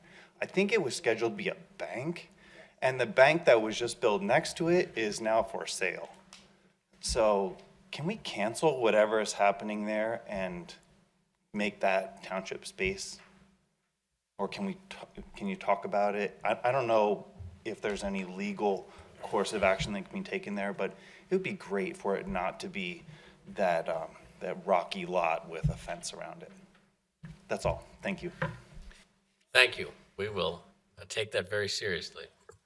Does anybody else like to speak? Yes. Wait, Ross. Sit down. All right. My name is Maggie Dobbs. I'm a resident of the 5th Ward. I live on Penn Street. If I may ask a follow-up to the TCDI grant that you all just voted on. As somebody who used to take the high-speed line to work in Norristown, I no longer work in Norristown, but walking from my house to the high-speed line station, I would walk on Haverford Road. I would actually actively avoid walking on Haverford Road because it was completely unwalkable. There are actively missing sections, particularly between the Bryn Mawr high-speed line station and the Haverford station. So I would just encourage in the grant application as we move forward with this process to look particularly at Haverford Road. I know we have a new commercial development that's going in right now on Haverford that does not have any curb cuts or sidewalks. So somehow that got approved without any sort of walkability features baked into it. I don't see any curb cuts going in on the driveway access, and if it's not the case, and they're adding them later, they're still under construction, so maybe I'll reserve my comments on that. But anyway, particularly Haverford Road is a concern, so I would just love to be involved. I'm also a member of the Planning Commission here at the Township, so as the grant moves forward, if we're lucky enough to be awarded it, if there's any opportunity for residents to get involved as members of the Brynford community or the Planning Commission, I would love to stay on top of that because walkability is a huge a thing of mine, and I would advocate for it aggressively throughout the township and in particular in my immediate community. So I thank you very much for pursuing the TCDI grants. I'm very familiar with how they work, and so I am looking forward to seeing what comes of this. Thank you. Welcome. Would anyone else like to speak? Yes, Ross. Well, he was first. Go ahead. Sure. I'm Brian Ramon. I'm the 9th Ward. I will bring up a traffic item. Okay, I know. I'm always bringing up traffic items. I just was curious if there is an update on the interchange at Lawrence Road / Westchester Pike / the Blue Route. I haven't heard anything recently on the progress. I know that it's kind of been fast-tracked, but I was kind of curious to see where that was sitting at this point because that's been such a choke point for a while. At least Westchester Pike seems to have calmed down a lot from some of the earlier problems that we've had. So that was one thing I wanted to bring up. The second thing was I also serve with Jack on the Historical Commission. I'm now earning my 3rd year of the 4-year term that I had volunteered for. I too watched the work session last week, and I was a little puzzled. To quote Mr. Berman, the ordinance for the Historical Commission is to protect the historic resources of the township in the interest of protecting the health, safety, and welfare of the community. So the 2 properties that you discussed last week, well, one of them certainly, the Joseph Powell House, which is the oldest building in the township, and it's a piece of history that we will lose forever if we lose it. I don't know how that really affects the health, safety, and wellness of the community, considering it's nowhere really anywhere knows where it is. It's almost invisible to most of the township, but it is a piece of history that not only the building itself, but the surrounding area, we believe, and some archaeologists believe, may contain some artifacts from back in the 17 and 1800s. And we would hope that at some point we can get an archaeological dig there. Maybe one of the local colleges were working on something of that. In some of our meetings, we've discussed this. I think it's something that's absolutely, I would hate to lose that building. As far as the other building that's along the floodplain, again, health, safety, and wellness of the community, for a trail that already exists, that people use currently now, does the trail really need to be longer, and does the building really need to disappear for that trail to be extended? Again, I understand that it's easy to make things go away for progress, but there are plenty of eyesores in the township that I can think of, and certainly the one Jack brought up at the corner of Eagle and Darby is one that we should probably be focusing on. So I hope that as this discussion gets a little bit further along, that we really think about what's important. Once we lose these properties, once we lose these things, they're gone forever. And I would just hate to see that happen. That's part of the reason I decided that Bill got me involved in this board. Thank you, Bill, for that. Okay, I get it. Steve D'Amelio, congratulations and thank you for your service. Thank you. Thank you. Thanks. We got it different than that, right? All right, set Ross for a minute. Ross Anderson, Haverford Township. I just want to say I support the plastic bag ban, that's all. Thank you. Thank you for validating what we did, Mr. Anderson. No, I wasn't being funny. I guess I was inadvertently funny, but thank you very much for that. Do we have anyone else who'd like to speak? Yes. Good evening, Commissioners. Michael McCollum, 1332 Durham Road, Drexel Hill, Pilgrim Garden section of Haverford Township. In particular, I'd just like to express my gratitude to Commissioners last month at the March meeting. In particular, Connor Quinn, Mr. Bill Wexler, Mr. Steve D'Amelio, for their extensive discussion in regards to the possibility of a bias, gender bias with payment to our township employees. I'm very happy that they took the time to discuss it, and Jerry as well, Jerry Hart, to think about the spending and not just outsource it automatically to a consultant, but to try to utilize the personnel that we have in-house here in the township. So I'd just like to publicly thank you guys for that. Thank you. Thank you.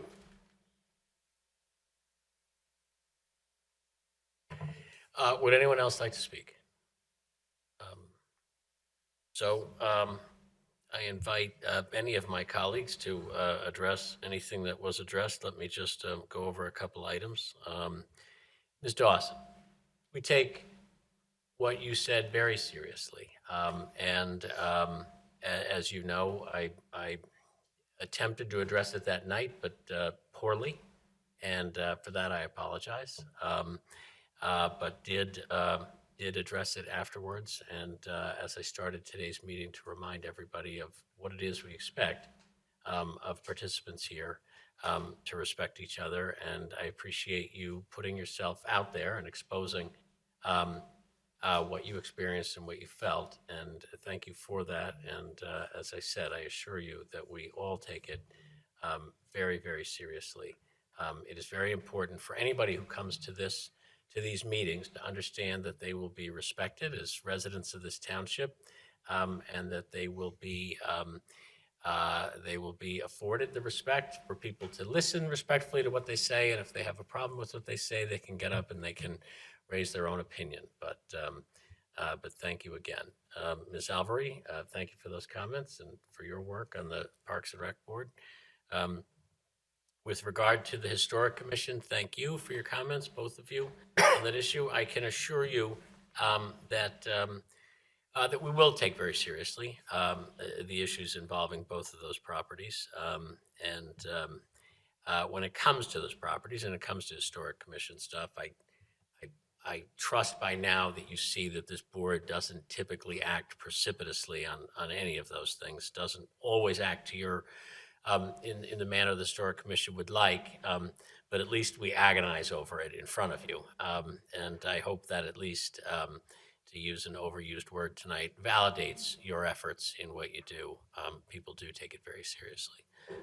The TCIDI grant, thank you for your comments about that and about the sidewalks. You are on the Planning Commission. You don't need me to tell you that it is now a very important ingredient for anything that comes before the Planning Commission, as I understand, for it to include sidewalks.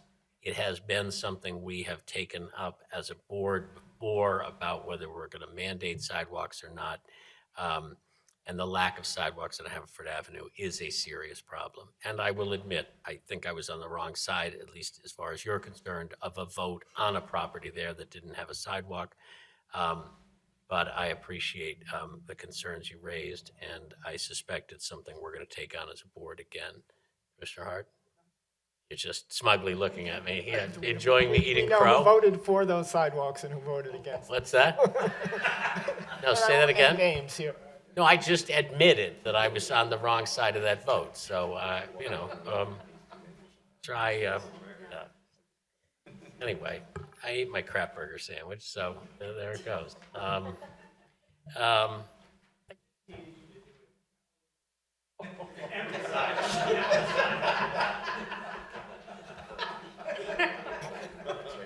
we have a lot more of these meetings left, Commissioner Hart. Anyway, also, yes, you asked about 476 and about Lawrence Road. As I understand, the issues at the lights farther to the east have been resolved, but I think Lawrence Road remains a quagmire. But I trust that the work that has gone into improving the other areas of the pike are also being concentrated on Darby. Without asking for a long discussion on it, John, can you simply indicate that that is under analysis? To give you better insight, I could. Yeah, thank you, Commissioner. I believe he's asking about the intersection of Route 3 and the Blue Route, that project there that is a PennDOT multimodal grant that involves the reconfiguration of those lanes there to get from North Lawrence Road into the Blue Route. And that there was a public officials meeting and presentation on that about 2 months ago at this point now. And there's a very good PowerPoint on that. And I believe Mr. Berman might have that. And if not, we can certainly send that to him. And those give you a very good idea of what the overall concept is with that. With regard to timing right now, as of then, PennDOT was looking at letting that project in early 2023, but there's still a lot of work to be done there. So that's not a hard deadline. Okay.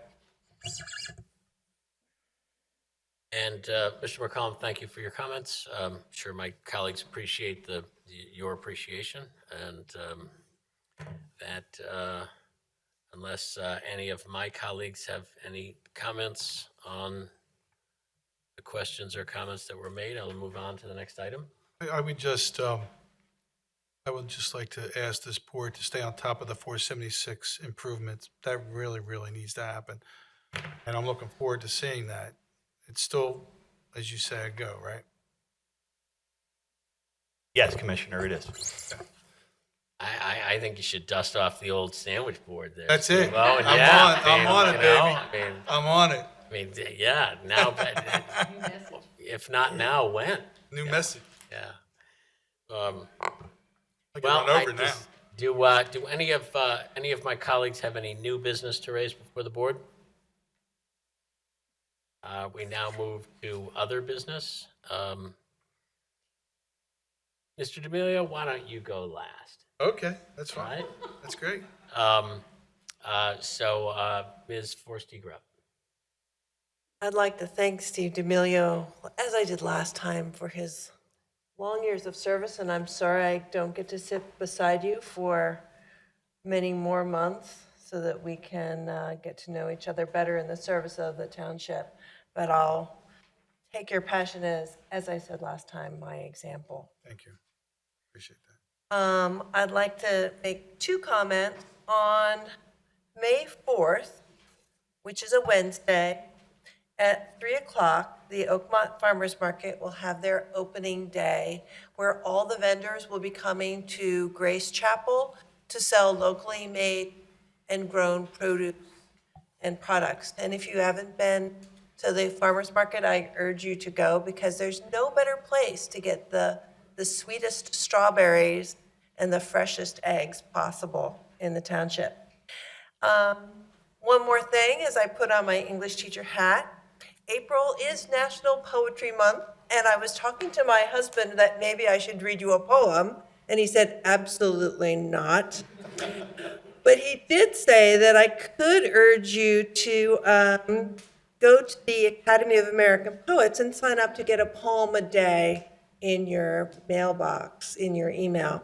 And that certainly is a great way to rejuvenate your faith in our human spirit and creativity. So I hope you might consider doing that. And thank you. Thank you. Commissioner McCluskey. Yeah, Steve, I just want to add my name to the list of people congratulating you on your retirement tonight and on your long tenure in service to the township and to the First Ward.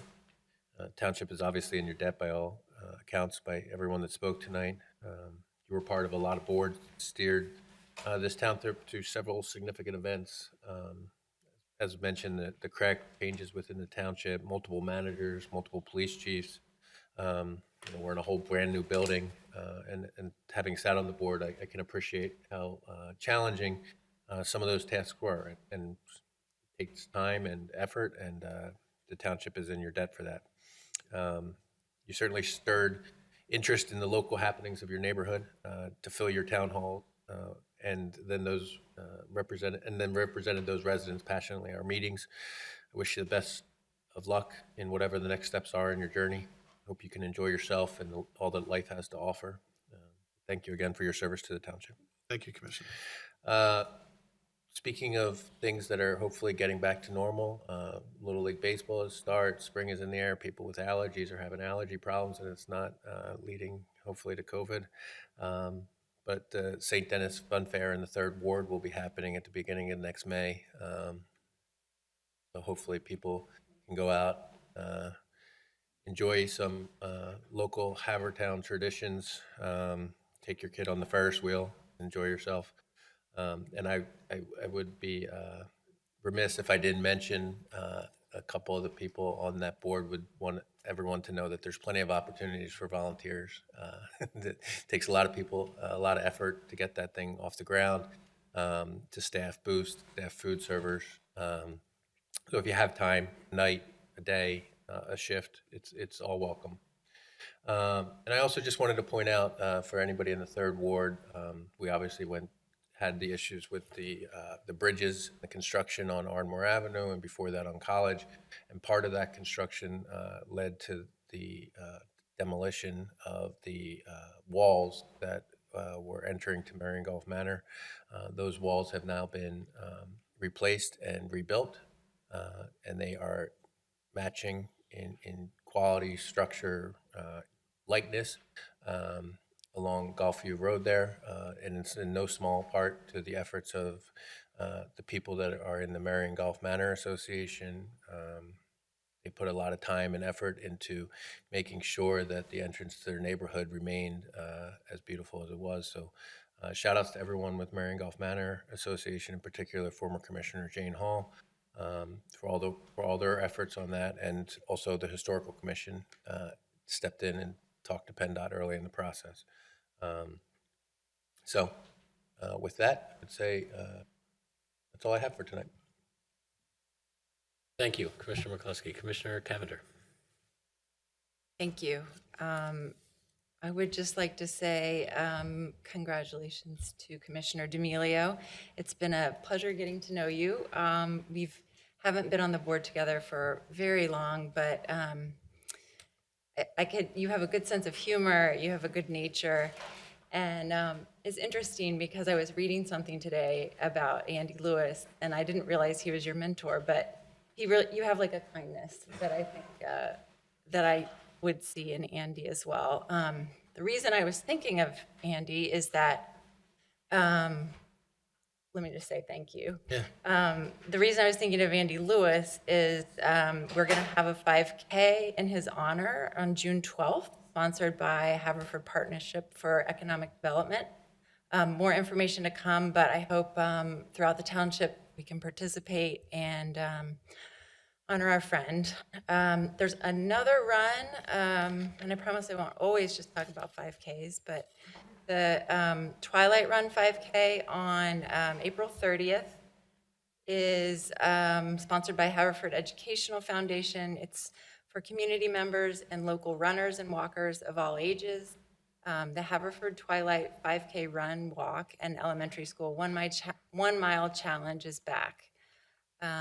This unique community event takes runners and walkers through the heart of Haverford Township, ending with a party on the town, offering free and reduced cost food and beverage items from the local pubs, restaurants, delis, and dessert shops.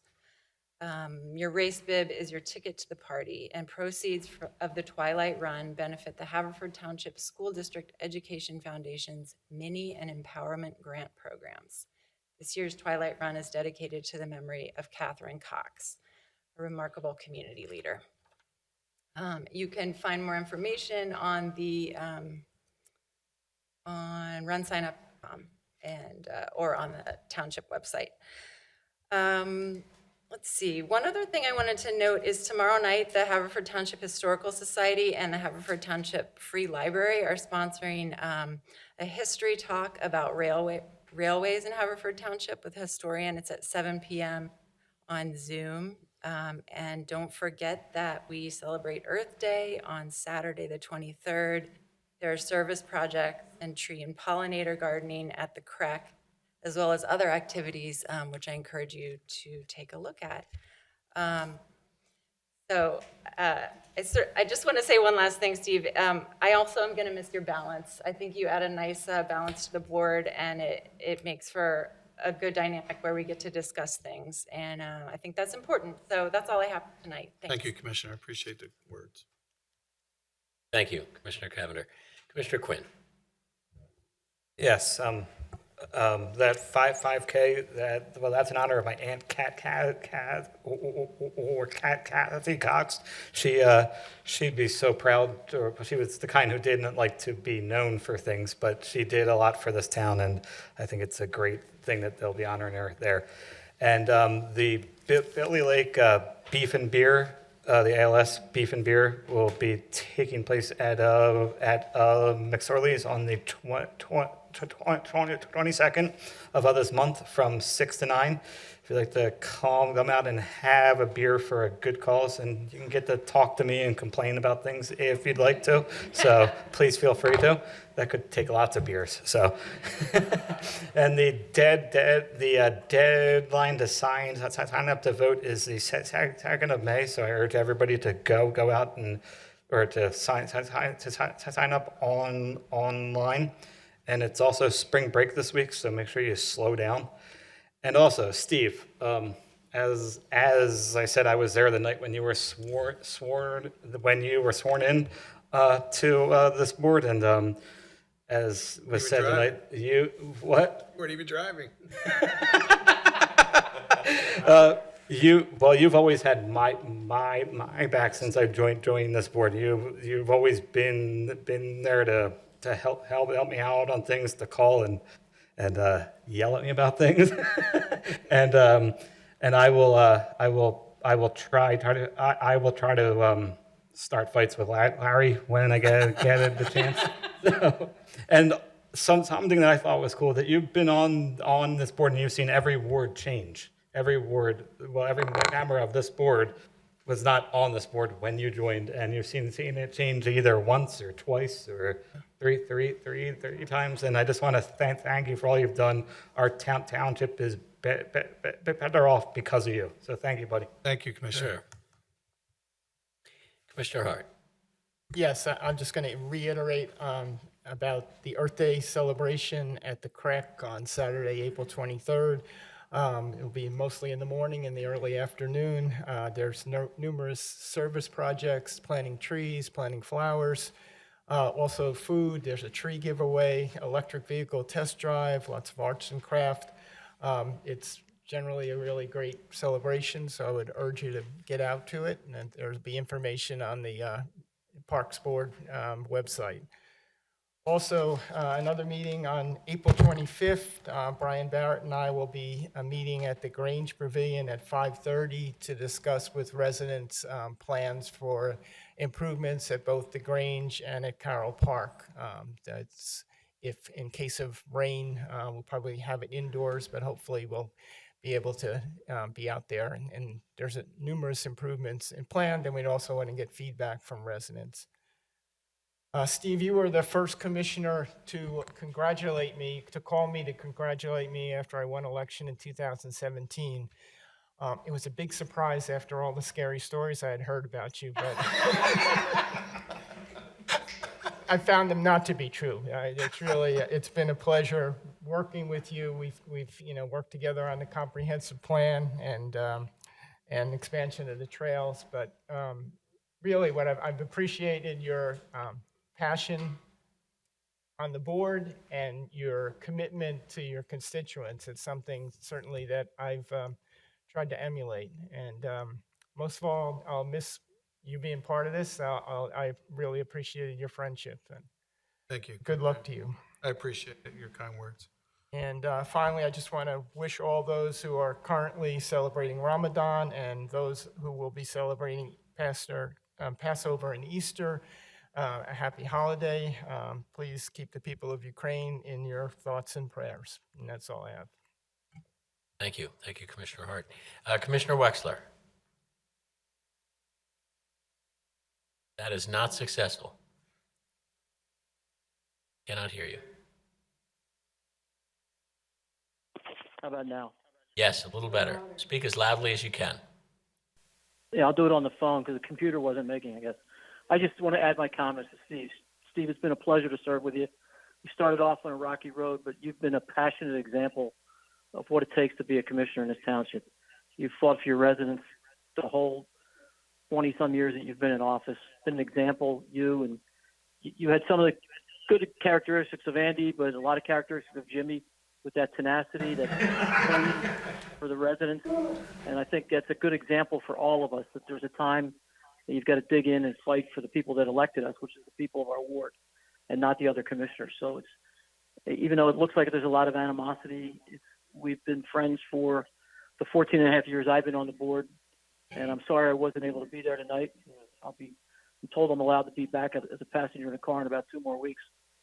And but I'm disappointed I missed your last meeting in the picture. But I wish you well, and thank you for all you've done and all the personal guidance you've given to me as well over the years. It's greatly appreciated, and thank you very much.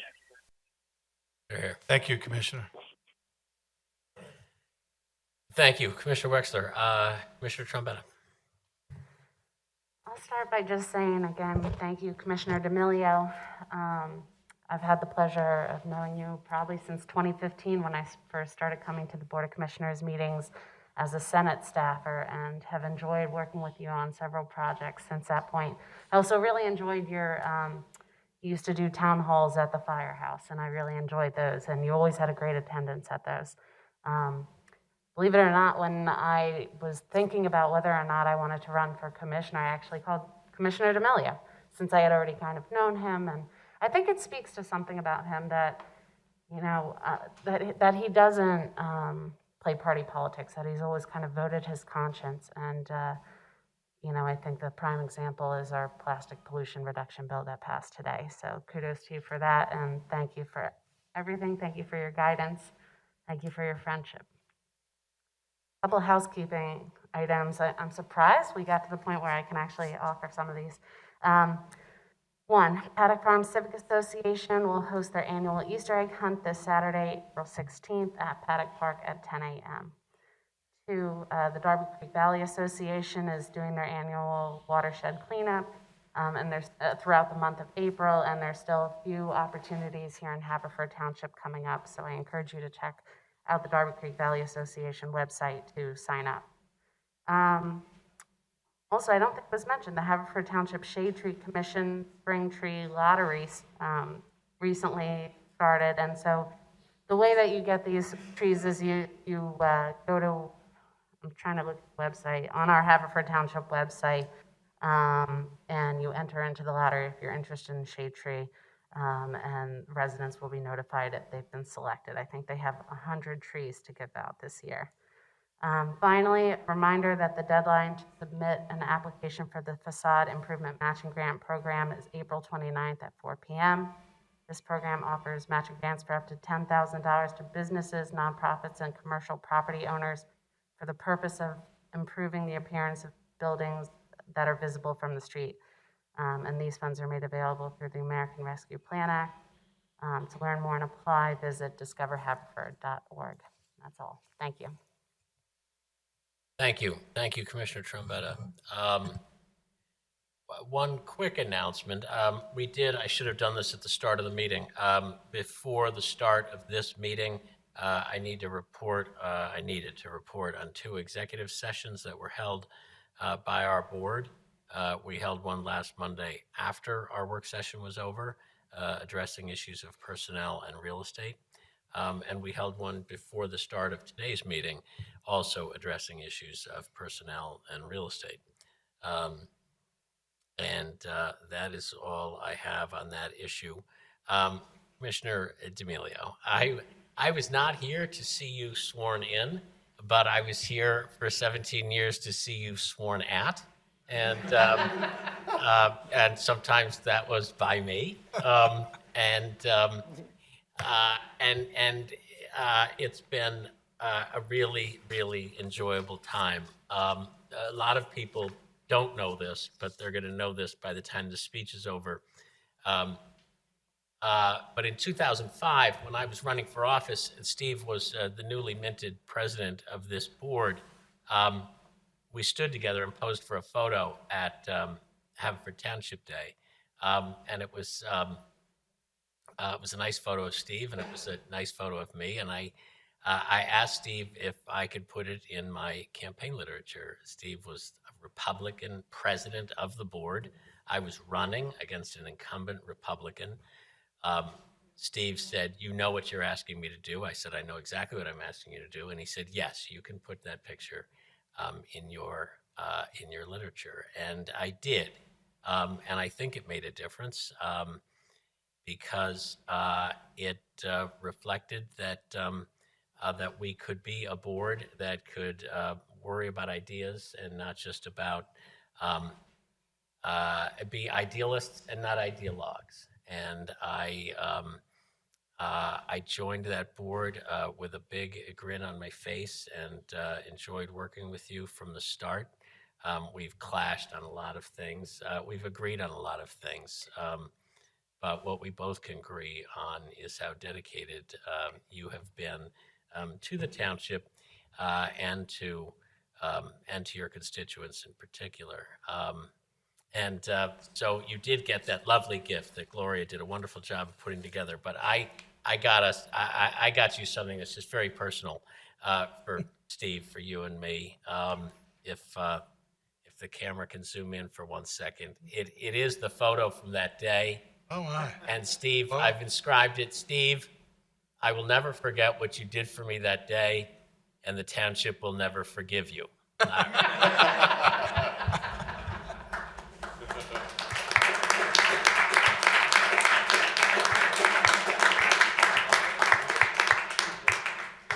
Wow, how young we are. I know. Years ago. Jesus. Commissioner D'Amelio, I yield the floor. Thank you. Thank you, everyone. And I'd like to thank my colleagues for all the kind words. It's an honor to hear those words. There's several people I want to thank. I won't be very long. I forgot to thank Jim McCann. Is Jimmy here? Yeah, Jim, you've been a great friend, and what an asset to the township. I mean, I don't think anyone realizes, or the township residents, they don't realize how great the paramedic department is. And you were right there from the beginning, and you've done a great job, and you always were accessible. You calmed me down if I called you up to ask you if I had a tumor in my brain, but maybe I do. I don't know, but thank you for your service and for being a good friend and for serving the community. Brian, thanks for your hard work in recreation. I know you work very hard. And Kelly, thanks for putting up with me for the comprehensive plan and dealing with other zoning matters, which I don't have to worry about anymore. Chuck, you and Dave Pinoni, great job for the township. I appreciate everything that you did for me and attending my meetings, my first ward meetings. That I will miss. I'll be honest with you. I will miss the first ward meetings. I got to meet many residents, and it was an honor. One of the residents is here, Miss Steinberg. Oh, I'm sorry. McDevitt. Miss McDevitt is here, and she always used to attend my first ward meetings, and she said to me this evening that she misses them, and maybe someday they can continue with someone else. Also, Mark Capriati, he was here earlier. He is with Peggy Muir. They worked on the billboards tirelessly, and I want to thank them. And of course, Rich and Michelle, your friendship and your dedication to the Parks Board is just unbelievable. I appreciate it. Of course, Rich wants to go to the Twilight Run, but he wants to go at night, so he can walk past the line. Brian, thank you, because Brian Gondik used to attend my first ward meetings, and you were a big help to me in the first ward in the community. And I've made a recommendation that it should be you that succeeds me, and I hope that happens. I think you have 30 days to apply. But I guess the clock starts now. What I don't know, I guess. As soon as I sign off. So get your paper. As soon as this hits.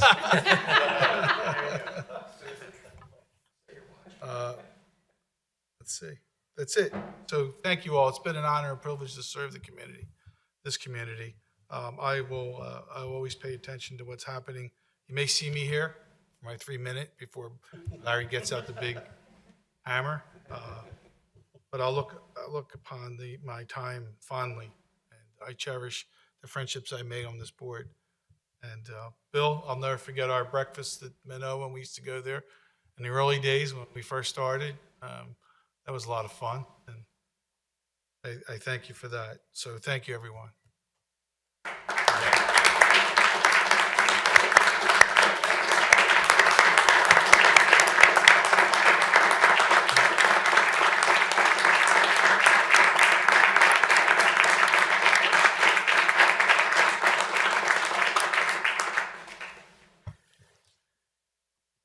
I will entertain a motion to adjourn. So moved. We are adjourned.